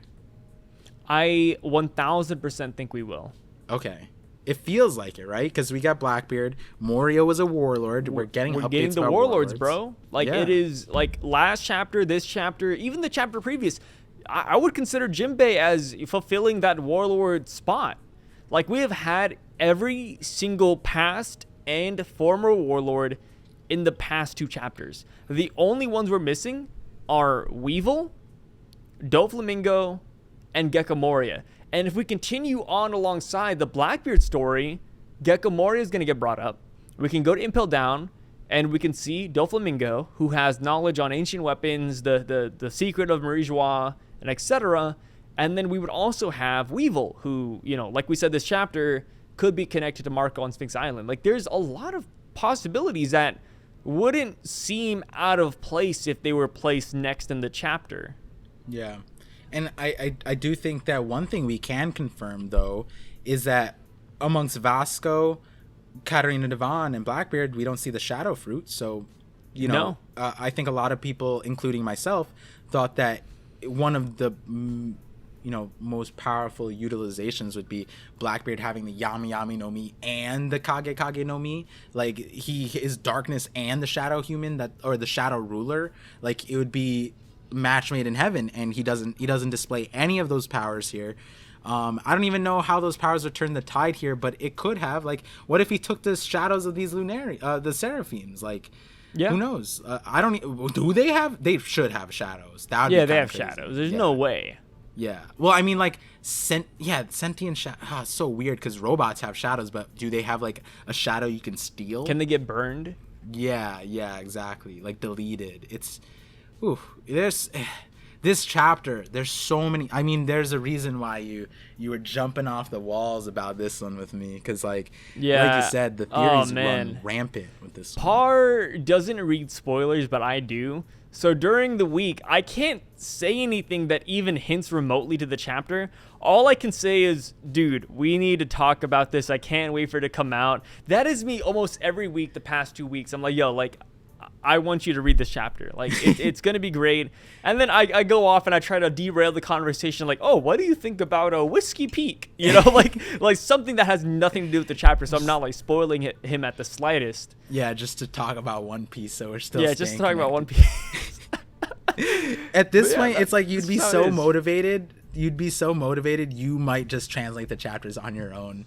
Like, and just so like, funny here's the enough, I work with a lot of native Japanese speakers, so I actually sometimes do have them translate the chapter to me. Oh wow! Yeah, so sometimes I will get like videos out a little bit quicker, just because I do have that actual Japanese insight. Wow, the trade secrets here. Yeah. So anybody who doesn't know, one of the reasons I do get the videos out quicker is because I actually have that 1-to-1 Japanese translation way before TCB actually has them out. Yeah. Would you say that they're generally in line with the TCB scans? Oh, TCB is better than my Japanese translators. Yeah. That makes sense. But the way Japanese is that it's very. In a way, Japanese language itself is kind of ambiguous. It has certain nuances that just aren't there in English. Yeah. So, like my translator could hear one thing and TCB could see a completely different thing. And that's why the Viz translations are sometimes different as well. Like, every person has a different interpretation of the Japanese language. It's because that's just how it is. Steven has access to Oda, so he can be like, this is what he probably meant by this thing. Editors and etc. Just helping them out. Exactly. So, with the chapter though, the pacifists come in. They start attacking Blackbeard. Blackbeard kind of fends it off. He seems pretty scared. He activates Black Hole. We see Boa activating a Slave Arrow, and then we see Koby ordering the Seraphim to stop attacking. Pretty much 3 different forces all kind of coming together. And the thing is, with the pacifists to stop attacking is, Koby, the reason why he ordered this, in my opinion, is because he didn't want to break the Yamakaji statue. Because Yamakaji is just the huge hero for the Navy. Yeah. So obviously he didn't want to lose such a hero to the Marines as Yamakaji. And that is when we get the connection of the 3 monsters of this chapter. We have Koby, Blackbeard, and Boa Hancock in a double page spread. We get revealed to the bounty of Boa Hancock at 1.659, Marshall Lee teach Blackbeard at 3.996 billion, and Koby, who's kind of just chilling there. And one thing I find really interesting about this, Koby might have a bounty. They should have added that too, right? Yeah. Like marine bounty, 50 berries because Koby's kind of trash. Oh yeah. Okay. Yeah, Yamakaji sitting at 5 billion, but Koby at 50 berries. But the thing with this, though, is that during this entire segment going onwards, Koby doesn't seem to antagonize Blackbeard all too much. Rather than the very end of the segment where he tells Blackbeard not to kill Boa, he seems like he's kind of sided with Blackbeard in a way to where he is working with him to take down Boa Hancock. And you brought up a good point where it could just be the fact that they're both just here to capture Boa Hancock at the end of the day, which could be true, but at the same time, we do learn that Blackbeard and Koby do have some history behind all of it, that they had the Rocky Pork incident, and they also worked together to take down Ochoku, Wang Zi. So it's like, what is their actual relationship? What do you think of it? Well, to clarify the last part, we don't know the full context of the Rocky Port incident. Yeah. And we've been getting inklings here and there. We got it at the Reverie arc. Kiros brought it up. And then we understand that Law was affiliated with Rocky Port. And I think through some actions of Law, Koby ended up elevating himself. We don't know the true essence of what happened there, but I would imagine if Blackbeard were present there, it would be more like if Law and Blackbeard and Koby were all there. That's a different thing. We don't even know what Rocky Port is. So my current understanding is that, you know, Koby, you know, might have done some good things, right? But obviously, like I think you brought up too, Smoker got the credit of Arabasta, and he keeps on getting credit, and he doesn't deserve it. And so he's like a hero. And maybe that's what happened to Koby here. But what we don't understand is how the ramifications of Rocky Port could possibly relate to Ochoku, who, you know, for those of you guys, those Tekken fans, this is Wang Ji, the guy Tekken has been talking about. I didn't think that it'd be relevant, but... You know, I'm going to be tuning into that video to hear him scream Wang. Yeah, fucking. And so we don't get an understanding of how, but clearly Blackbeard is a character that always wins as a result of someone else's loss. You know, we keep on looking. The only one that he generally set up his own was the Ace situation, right? He fought Ace head on, and then he took him out with getting his devil fruit. He just like assassinated his homie, right? Like every single time it's like there's a situation that happens, and even in this situation, he looked at the world government, he looked at the Navy, and he's like, they're preoccupied with the warlords, they're preoccupied with this, I gotta strike the most efficient way. And he was hoping that he would overcome it, but there was too many variables that he couldn't calculate for. One of the main variables being the Seraphims, right? But at the end of the day, even with the presence of that, he couldn't calculate for the fact that Boa would then petrify everybody, and then Koby would then order the Seraphims to stop because he was afraid his own crew or his own, you know, team would be shattered in the fight. And so, like, again, like you're saying, through convenient situations, Blackbeard ends up where we see on this double spread, where he's manhandling Boa, for lack of better words. That's what we kind of have to say. The Boa's no slouch. Boa has a higher bounty than Zoro. You could even argue that her bounty is higher than Crocodile's in actual substance, because Crocodile might have got elevated because of whatever past history you don't know, but also associated with Cross Guild, Buggy, Mihawk. We don't know, you know, all that, but Boa's alone, chilling on an island, and this is her bounty. This is her bounty as, like, what is she doing? She's just protecting her island. She's chilling.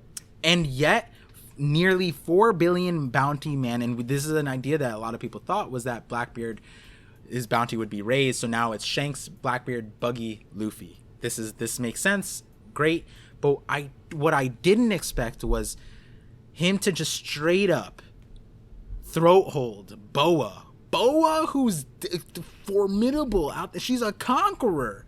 That is just like, I don't know what to make of it, like how strong people have Blackbeard up there in the top verse, and there's things top one in the verse, but like even then I didn't expect it like this, you know, like Boa is still crazy, bro. He's taking her devil fruit powers, but Boa can still fight, but she doesn't want to. She can't. She's subdued. Like, she's too tired. We don't get a good grasp of the situation. I think Blackbeard is just strong. Like, if you look at the way Boa looks at him in the left panels on that double spread, like, she has fight in her eyes. She has not given up. Yeah. But it's kind of like she can't really do anything in this situation. Whether it be Blackbeard's devil fruit, whether it be his hockey, or just has immeasurable strength, we don't really know. But now, looking at this double spread, something I just realized is Boa has the upper hand. Blackbeard's crew is petrified. Koby's entire fleet is petrified. It's Boa, Koby, Blackbeard, and probably the Seraphims, but they're not really shown. They're standing down. Yeah, they're standing down. But we have the whole Kuja pirates here, and Boa still does not retaliate in this situation, which is significant. Now I look at that. And it's crazy because you brought up, but like everybody is low key fodderized. Like we have Katarina Devon stoned, we have Vasco Shot stoned, Helmeppo stoned, and surprisingly, Yamakaji is also stoned as well. And it's like, yo, Boa Hancock fought all of these people potentially at the same time and took down every single one of them. Granted, her devil fruit is, more or less kind of broken because of how beautiful she is, but that's still a feat in and of itself. Like, just taking down all the fodder alongside Yamakaji is crazy. Yeah. And the thing is, too, is like I mentioned before, but it almost seems like Koby and Blackbeard, in a way, kind of teamed up. Because they are really just focused on Boa Hancock. It wasn't like 1v1v1. In my opinion, it kind of seems like it was a 2v1 in a way. Just based off of relationships and what Koby is kind of focused on. Because the next time we see Koby have dialogue, he's just like, yo, like, I knew it. Boa Hancock is a lot trickier than anybody than I've ever, like, expected. Like, this is kind of crazy. Boa Hancock is a bag of unknown tricks. He doesn't once mention, oh, wow, Blackbeard is insane. Oh, wow, how am I going to get rid of Blackbeard? He's just focused on Boa Hancock.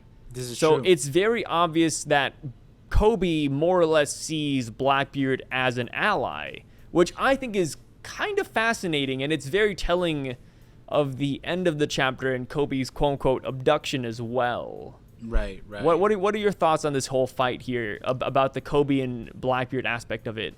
I think like, in a lot of ways, they were in the same boat throughout the entirety of this, where their goal at the start, Blackbeard didn't want the Navy to get them, and Koby didn't want Blackbeard to get them, and it was essentially a race between the two of them to Boa, and the person who, clearly Koby's not going to overpower Blackbeard. We know that, he knows that, Blackbeard knows that, everybody knows that. That just doesn't make sense. If Koby was like punching Blackbeard, I'm a Koby fan, and I'd be shocked, bro. Yeah, I would be hella shocked. And then afterwards, Blackbeard's crew and Koby's crew petrified. So again, they're in the same boat where they want the same thing. Hey, let's leave her alone. And then what we see out of that, though, is what is Blackbeard's main goal? Blackbeard's main goal isn't to capture a Boa. It's to not let the Navy get Boa.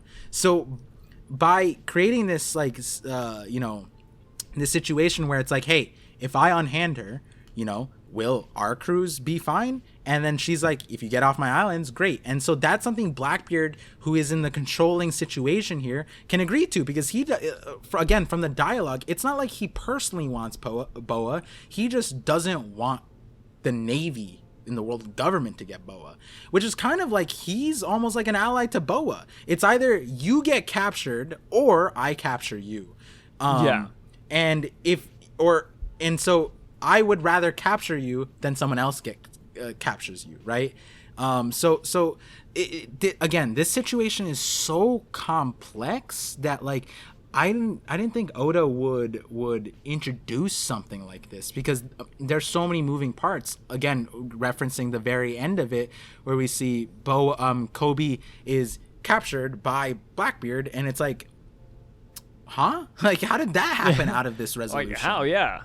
And like we had jokes. It's like, oh, Koby did the same thing he did with Alvida. He just got on the wrong ship. But it's like, that doesn't make sense now. Like, and then the other idea would be like, Koby should have a bounty on him because of the Cross Guild. So maybe Blackbeard captured him and wants to put him into the Cross, like turn him into the Cross Guild, which again puts him with Alvida.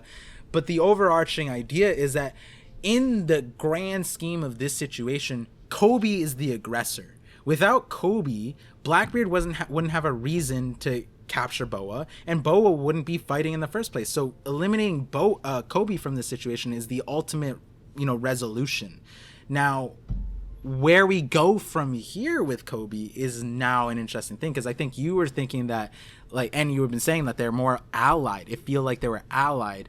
I think that they're like, it's not a straightforward kidnapping. like do some sort of like agreement of some sort, right? We know that pirates and Marines have interesting relationships, Roger and Garp. Like there's so many different Sengoku and Shiki, like right?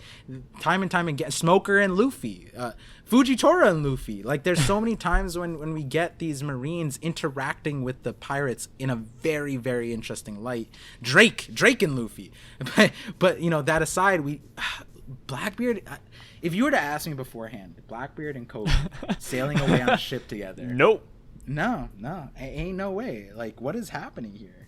It's so weird. Like, the one thing I can think of is like, Blackbeard is like, well, now I'm thinking of is Blackbeard says like, oh, like, I have Luffy captured or something.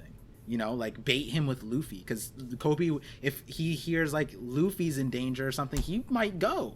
I don't know. But would he believe that though? Like, I mean, he should technically know that Luffy is in Wano. I mean, because we have to remember that Drake actually called Koby, right. And Koby was like, hey, if like, you know, if you need to, you can rely on Luffy, and that's why Drake in Onigashima did end up relying on Luffy.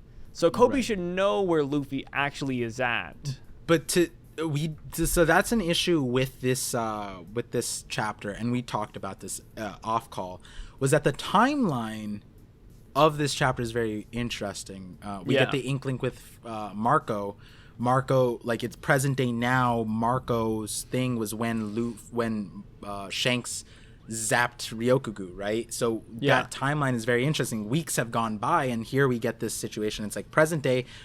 Boa's fine, but a few weeks ago, we don't know where that fits in. Was Wano concurrent with that? Maybe it was. We don't know.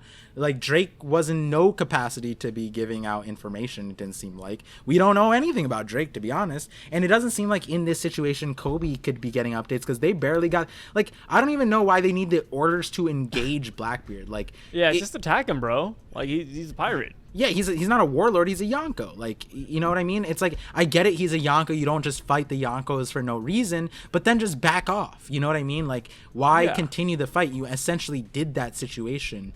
And again, that's what happened here. But it's like, why is this the resolution of the situation? And you know, the part that it was probably one of my favorite parts of the chapter was the Rayleigh part. And Rayleigh says, I'm not going to allow any funny business. I think Koby getting kidnapped is some funny business. I'm not going to lie.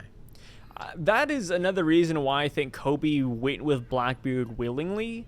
Because, like, if Koby's over here like, oh, no, please, don't let Blackbeard capture me, then Rayleigh would be like, all right, time to step into action. I'm going to save this dude, like, this young kid, this new flame in the world. He's not just a young kid either. He saw Shanks interact with Koby, right? With the on Marineford. So he's like, not just some random. He is a big figure. Like, he's a hero. And Rayleigh wouldn't just let this, Koby just get captured by Blackbeard. So that's why I am leaning towards the fact that Blackbeard and Koby sailed off together. They had some agreement, like you said. And one thing I did take out of this, too, is that there is a potential that if Koby did go with them willingly, that Koby might actually get a devil fruit out of this. Oh. Because Blackbeard referred to Koby as a hero because he seems quote unquote buddy with him, then maybe Koby or maybe Blackbeard would be like, hey, because you helped me out with Hachinosuke, because you helped me out with Wang Zi, I'm gonna give you this devil fruit in return, because Blackbeard most likely has a stock of a bunch of devil fruits at his disposal, since he is a devil fruit hunter.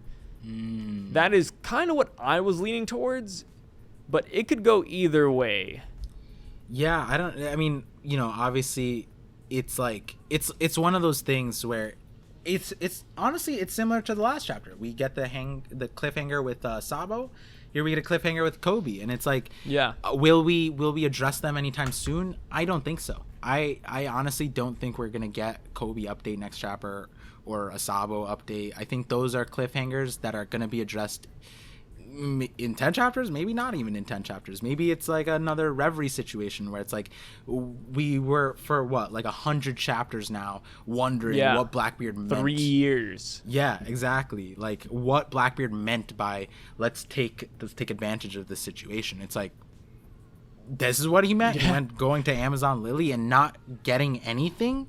And then it's almost like, wait, maybe his goal wasn't even Boa. Maybe it was Koby. Like, what? Like, I don't even know.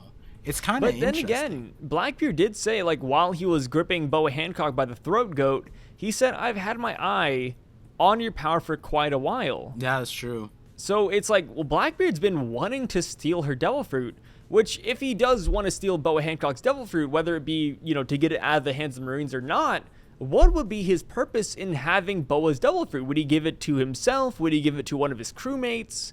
Or would he just have it on stock? Like, we don't really know what he would do. We do know that, you know, Blackbeard has been symbolized with the number 3 and etc. And a lot of people are speculating that since he has, quote unquote, the strongest Paramecia and Logia, that he might also get the strongest zone as well. And since Boa Hancock's devil fruit is very ambiguous, or at least open-ended in its phrasing, that it could potentially also be a zone devil fruit. Like, there's a lot of possibilities that no real possibility of this scenario, whether it be Blackbeard and Boa or Koby and Blackbeard, everything is on the table. There's nothing that we can 1,000% write off as headcanon or, you know, beyond the realm of Oda. Yeah. Which I think is pretty nice. It's a refreshing take on One Piece coming from Wano and Onigashima for sure.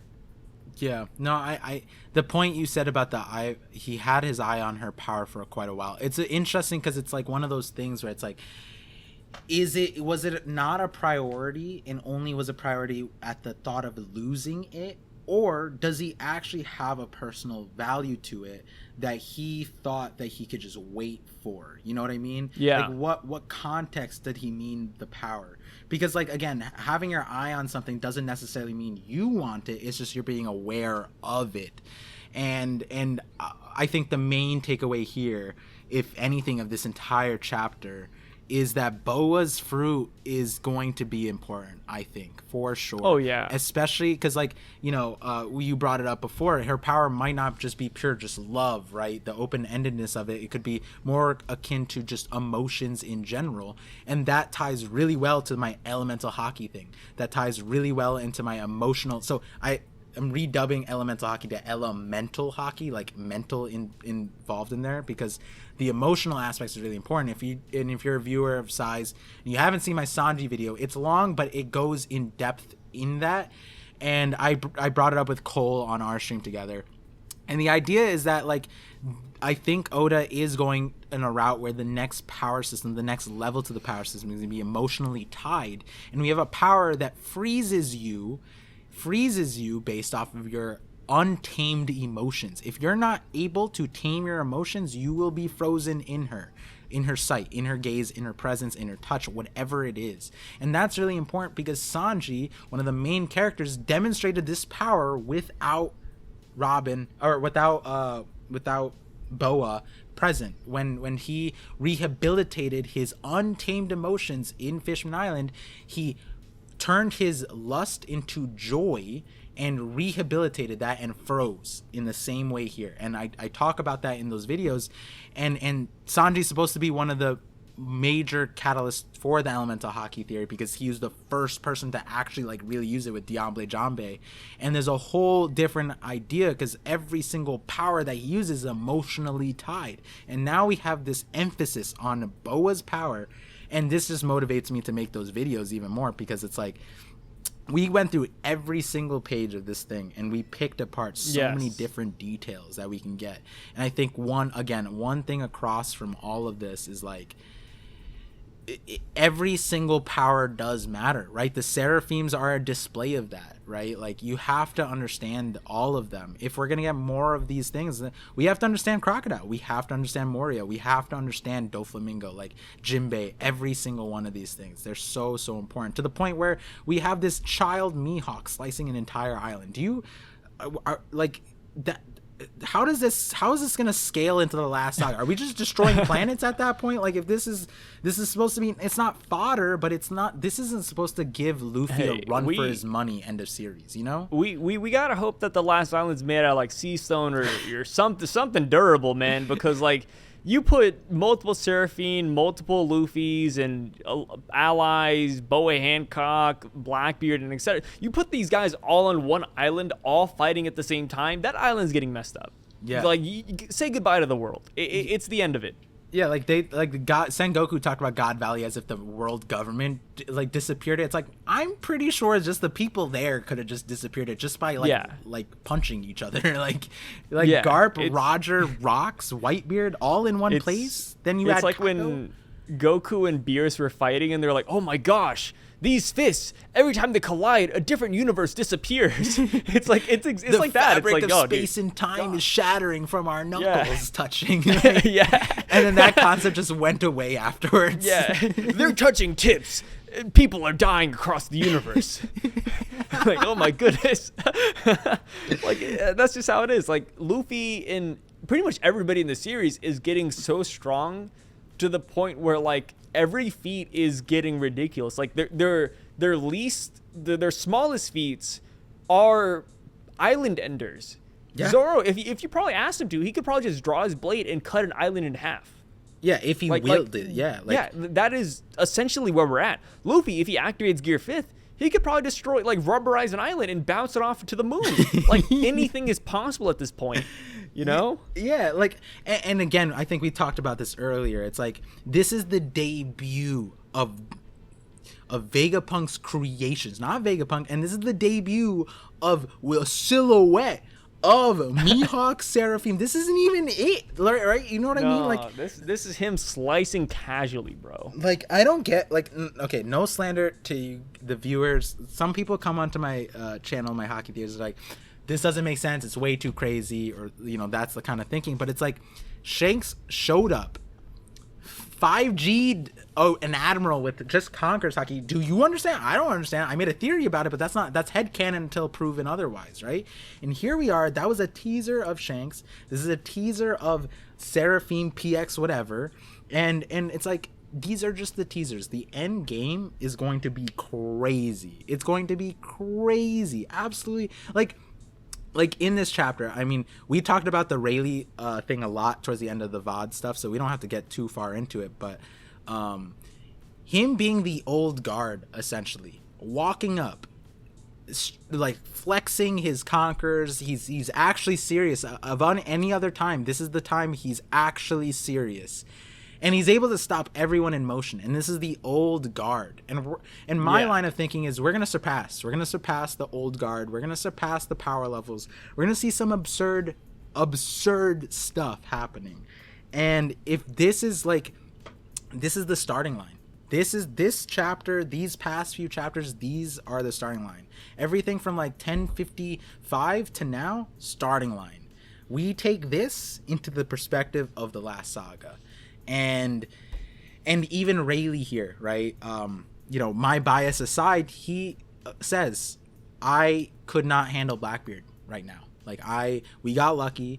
I could not handle him, you know, whether it's old age, whatever it is, however strong Blackbeard is, considering he has Whitebeard's fruit, and then whoever had the Yami Yami no Mi prior, it's like, yeah, that's not even fair to fight against. And then on top of that, it's like, there's Rayleigh was probably like, you know, like, you know, legendary, like Warren Buffett, kind of. Like, Warren Buffett still trades normal stocks, old right? money, bro. But when he's thinking about, like, what's a Snapchat? What's a Samsung? You know, he doesn't invest in any of those things. That's kind of what Rayleigh's doing here, walking up onto this island. He's seeing clone. He's like, what the fuck? What is this child laser lunarian fire? I'm not even dealing with that. But all I'm gonna say is y'all need to stop. Like, that's what he's leave like, Boa alone. Yeah, he showed up and it's like, Amazon Lily alone. He showed up and it's like, that's weird, but we're not dealing with that right now. But you know, in hindsight, I don't think I could have I don't know how much longer I could deal with this shit, right?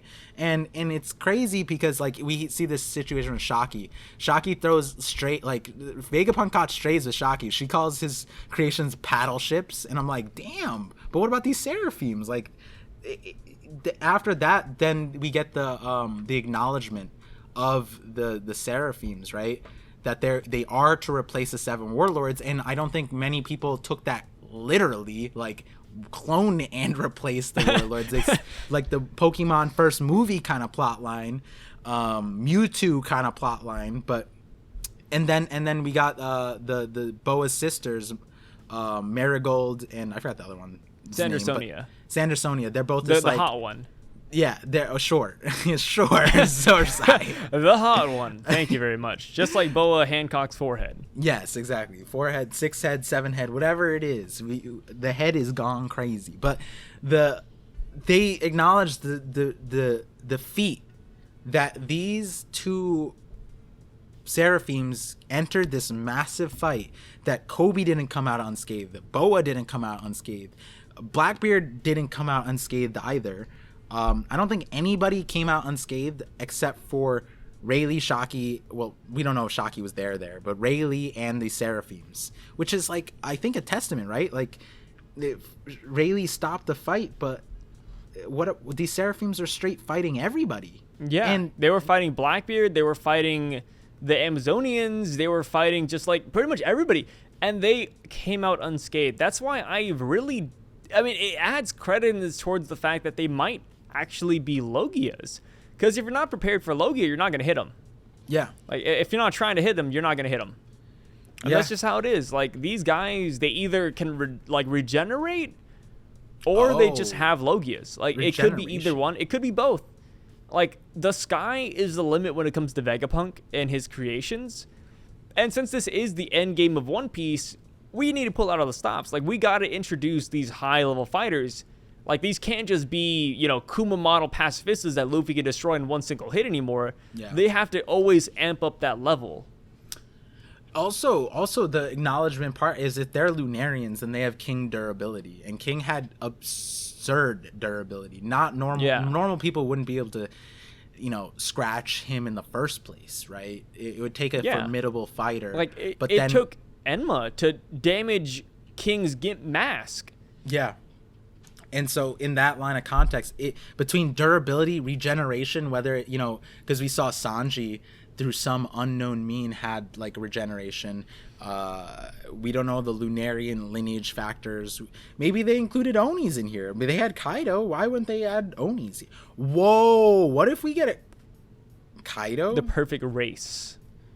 Kaido PX? Yeah, I actually talked about that. Somebody left a comment and said, whoa, like, what if we actually, moving above Warlords, what if we get Yonko pacifistas as well? Because we do know that they were experimenting on Kaido as well. Yeah. And we could get Oni pacifistas. We could get a lot of stuff like that. And they mimicked Kaido's Devil Fruit, so who's to say that Vegapunk isn't able to do that again and give it to a pacifista or even just a Seraphim? We just have no clue. Yeah. And King, even not using his pterodactyl Zoan, with his fire, he was able to recreate, that final attack where he looked just like a magma version of Kaido. Like, who's to say the Seraphim can't do that too? The sky is just the limit with these guys, man. Yeah, and the Weevil situation is another, because he could be the Whitebeard version of these things, just the predecessor to all of them, predecessor to even Kuma. Because he has the scars, maybe he was experimented on. That's the sad story Oda wants to give him. And then we also have this situation with Yamato. Where did Yamato come from? Like, one of the things I brought up on my stream was that why was Kaido captured at Punk Hazard at the time when he broke King free? We knew that he was using the world government as a cafeteria. He was just showing up in and out, in and out, in and out. And maybe he had an ulterior motive by being there, and that ulterior motive, maybe it was just for King, or maybe it was to set the stone, to set the path towards getting a Yamato.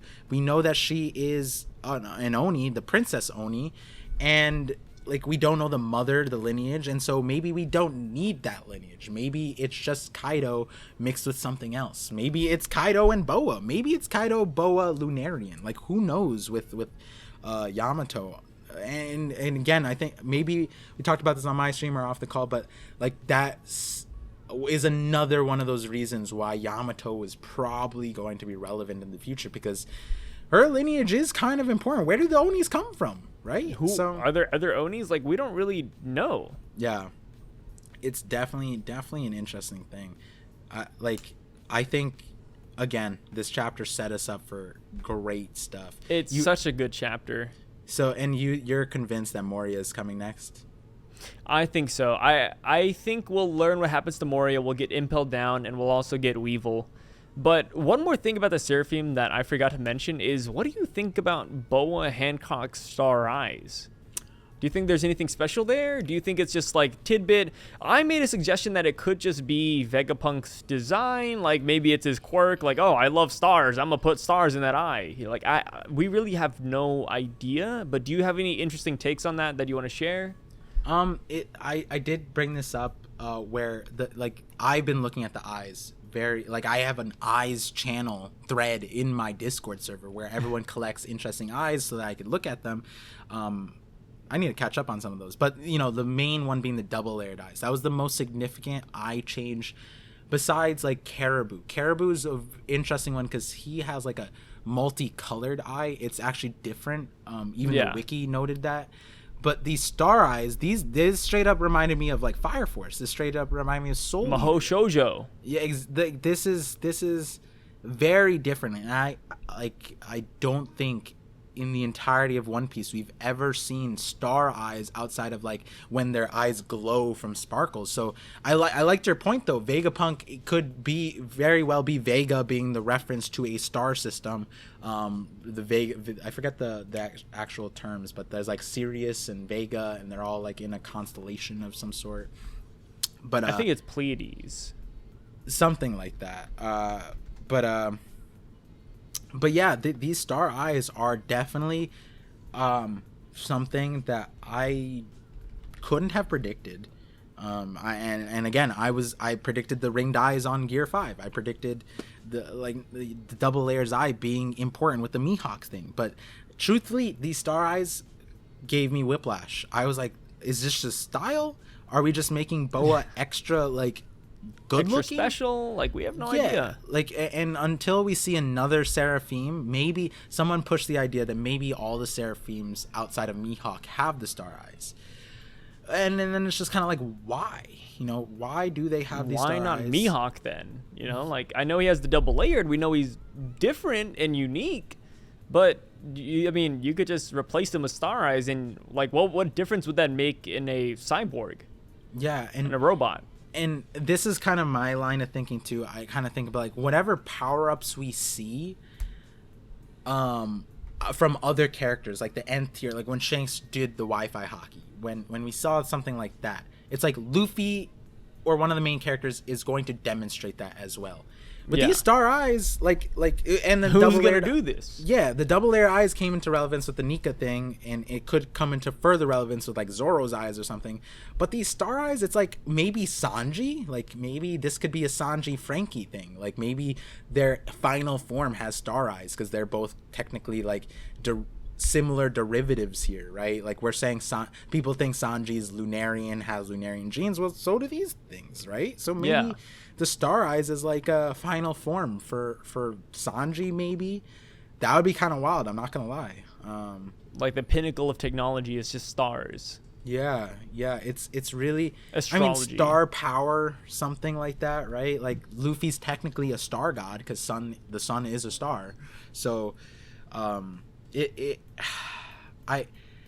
with one of these things, it's like we'll probably never get like an update for a very long time. That's kind of my feeling here. But it's also one of those things that you don't even need to really make a theory on this unless Oda decides to like throw more wrenches and make more eyes, right? Like, but I don't see that happening. Next chapter, we see like random star eyes on a character. It's like, okay, yeah, or like permanent like hard eyes, like, which would be weird, or square eyes. Like, why would he randomly introduce that? I don't think that makes too much sense in my opinion. Yeah.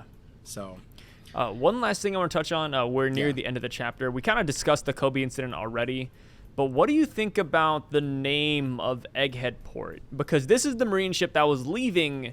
We could assume was leaving Amazon Lily, and they're aboard with the Seraphim from what we could probably guess, and they're heading back to Vegapunk because they were recording footage most likely for Vegapunk for his research and etc. And they're landing at Egghead Port, so we can assume that this is where Vegapunk is stationed.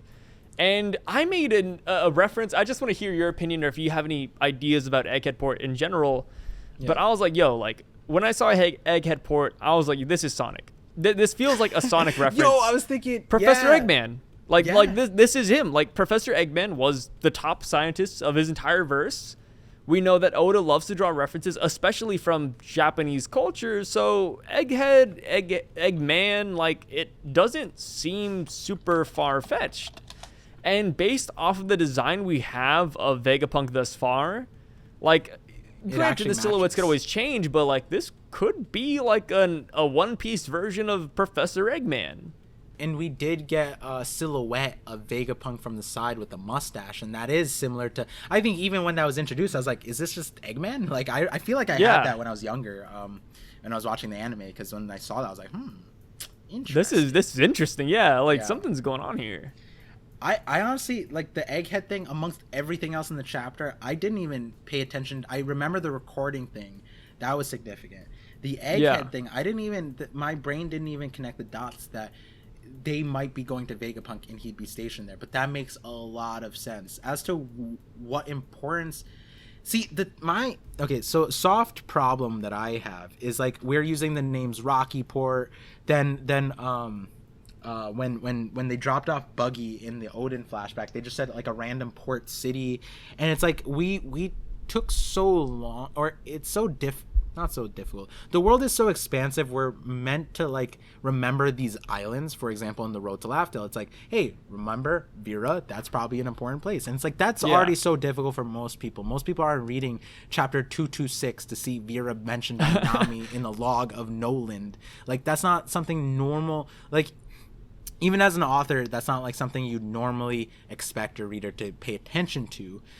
And so, to the point where in Road to Laughdale, he reminded us. He did us a solid, and he's like, here, remember this? This might be important, right? Now, then we get into these port cities, and there's so many of them, and they have names. Rocky Port, the one that Buggy was at, this one. It's like, are these important? Like, are these actually meaningful? Like, this is Egghead Port, but it's not Egghead Island, right? Like, you would think that Vegapunk would have a whole island. I don't know. It's like, you would imagine anything that Vegapunk would do would just be, like, catastrophic, right? That he would need his own, like, continent. If he's making Seraphims, where does he test these? Like, how, like, this dude sliced an island in half. Like, a port isn't enough for this thing. How do you test that? Like, it's weird. It's weird. Because, again, like, I think both of us kind of agree, we're not going to get Koby update for a long time. So is this one of those details that goes under the rug, or is it something that goes under the radar and is actually valuable to us in the future? I don't know. But anything related to Vegapunk definitely is related. So if this is in fact related to Vegapunk, which would make sense since they're carrying the Seraphims, then yeah, the Egghead Port might be an important, like, Frankie, Chopper, Usopp, like, Sanji. They may all end up going to Egghead Port at one point. It'll be interesting to see. It makes it feel like they're gonna split up. Is that, like, I feel like the Egghead Port thing is such a small detail that Oda didn't have to include if it wouldn't be Vegapunk related too. True. Like, he could have just nixed that and just said, regarding the kidnapping of Captain Koby, you're like, sir, we have something to report. And that would be the end of story. Like, they said, hey, we'll be docking at Egghead Port soon. And we've seen this a couple of times before where Oda would introduce an entire island that the Straw Hats would go to.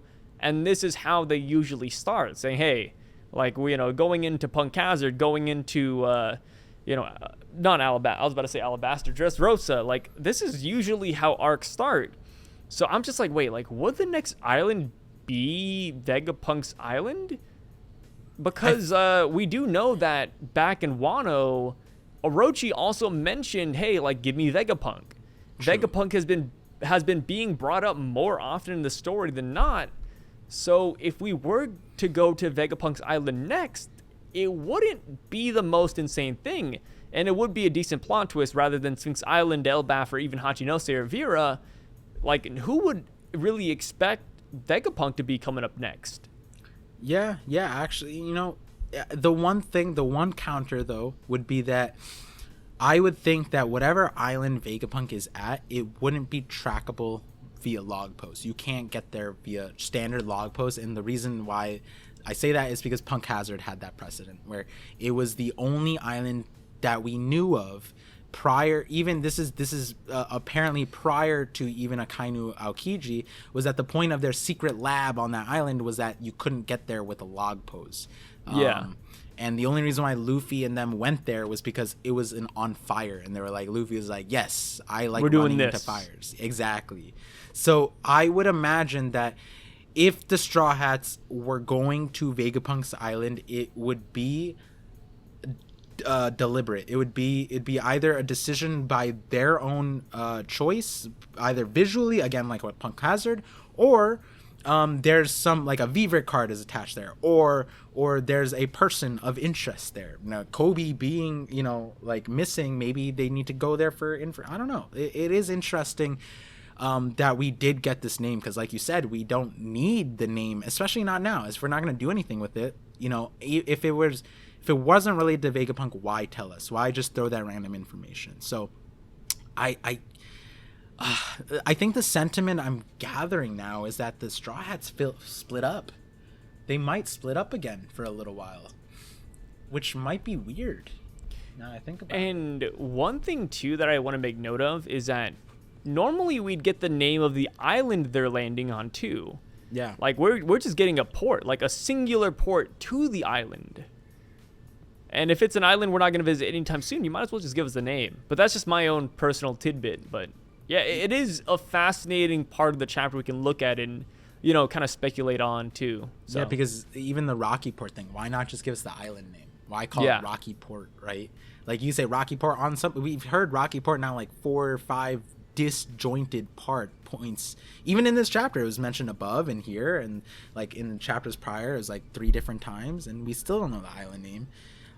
There's so many islands left unexplored, and the thing is, the world is expansive, but we are in the end game.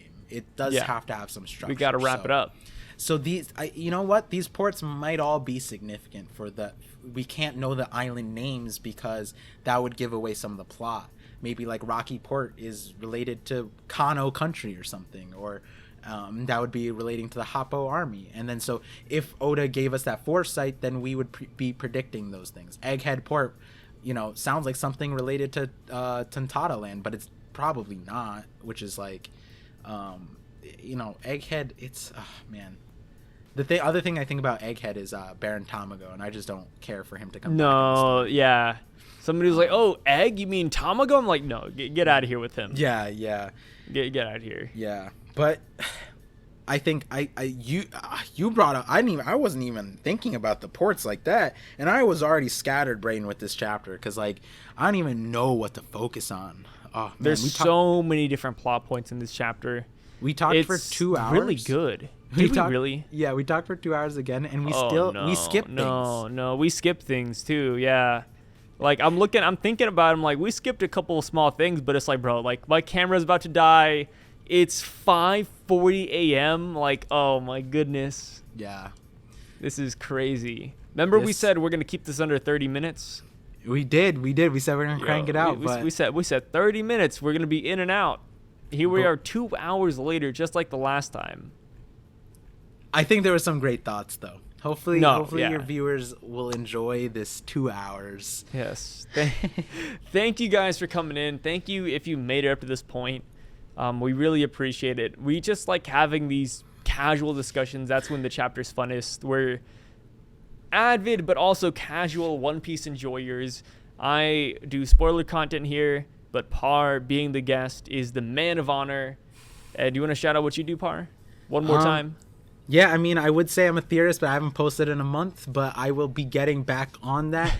I mentioned throughout this conversation a few different ideas that I had, and if you like those, more of that on my channel, and some of the stuff were exclusives to the future content. So yeah, look forward to that, and definitely subscribe, like all the videos. And also, if you want to see more Sai, we're doing like a more of a regular thing at the end of my live reactions. I bring on Sai and we talk about some of the other things that we didn't really talk about here, and we talked about in a very different light, a very, very different light. So Yeah, again, thank you guys for having me. Hopefully you guys enjoyed this time, and always a great time with you, Sai, especially with the thank you with your agenda with Yamakaji, bro. Yamakaji. No, dude, Yamakaji's goated, bro.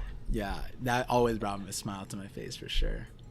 I love how you haven't posted a theory in such a minute that there's actually theories about where your theories are. Yeah, and if you I let Sai in on maybe like 4 or 5 theories in between the calls, and we spent a whole hour talking about. We did. They're good, man. I'm looking forward to them, and you guys should really check out Par's channel. Keep an eye out for those. Even going back to his earlier theories, they're all really solid. Like, that's why I really appreciate Par's theories, because they sound absolutely bat crazy at first. But then you get like a couple minutes into the video and you start vibing with it, and you're like, all right, like, do I like this vibe? But he's making too much sense, right? It's like a man on the street who's trying to sell you snake oil. You're like, oh man, like it's too good to be true. Straight up Usopp here with the toad oil.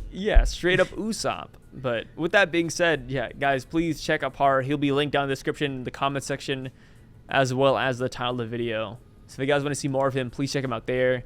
And hopefully we'll have another one of these collabs up by next week as well for the next chapter. Also, check that out too.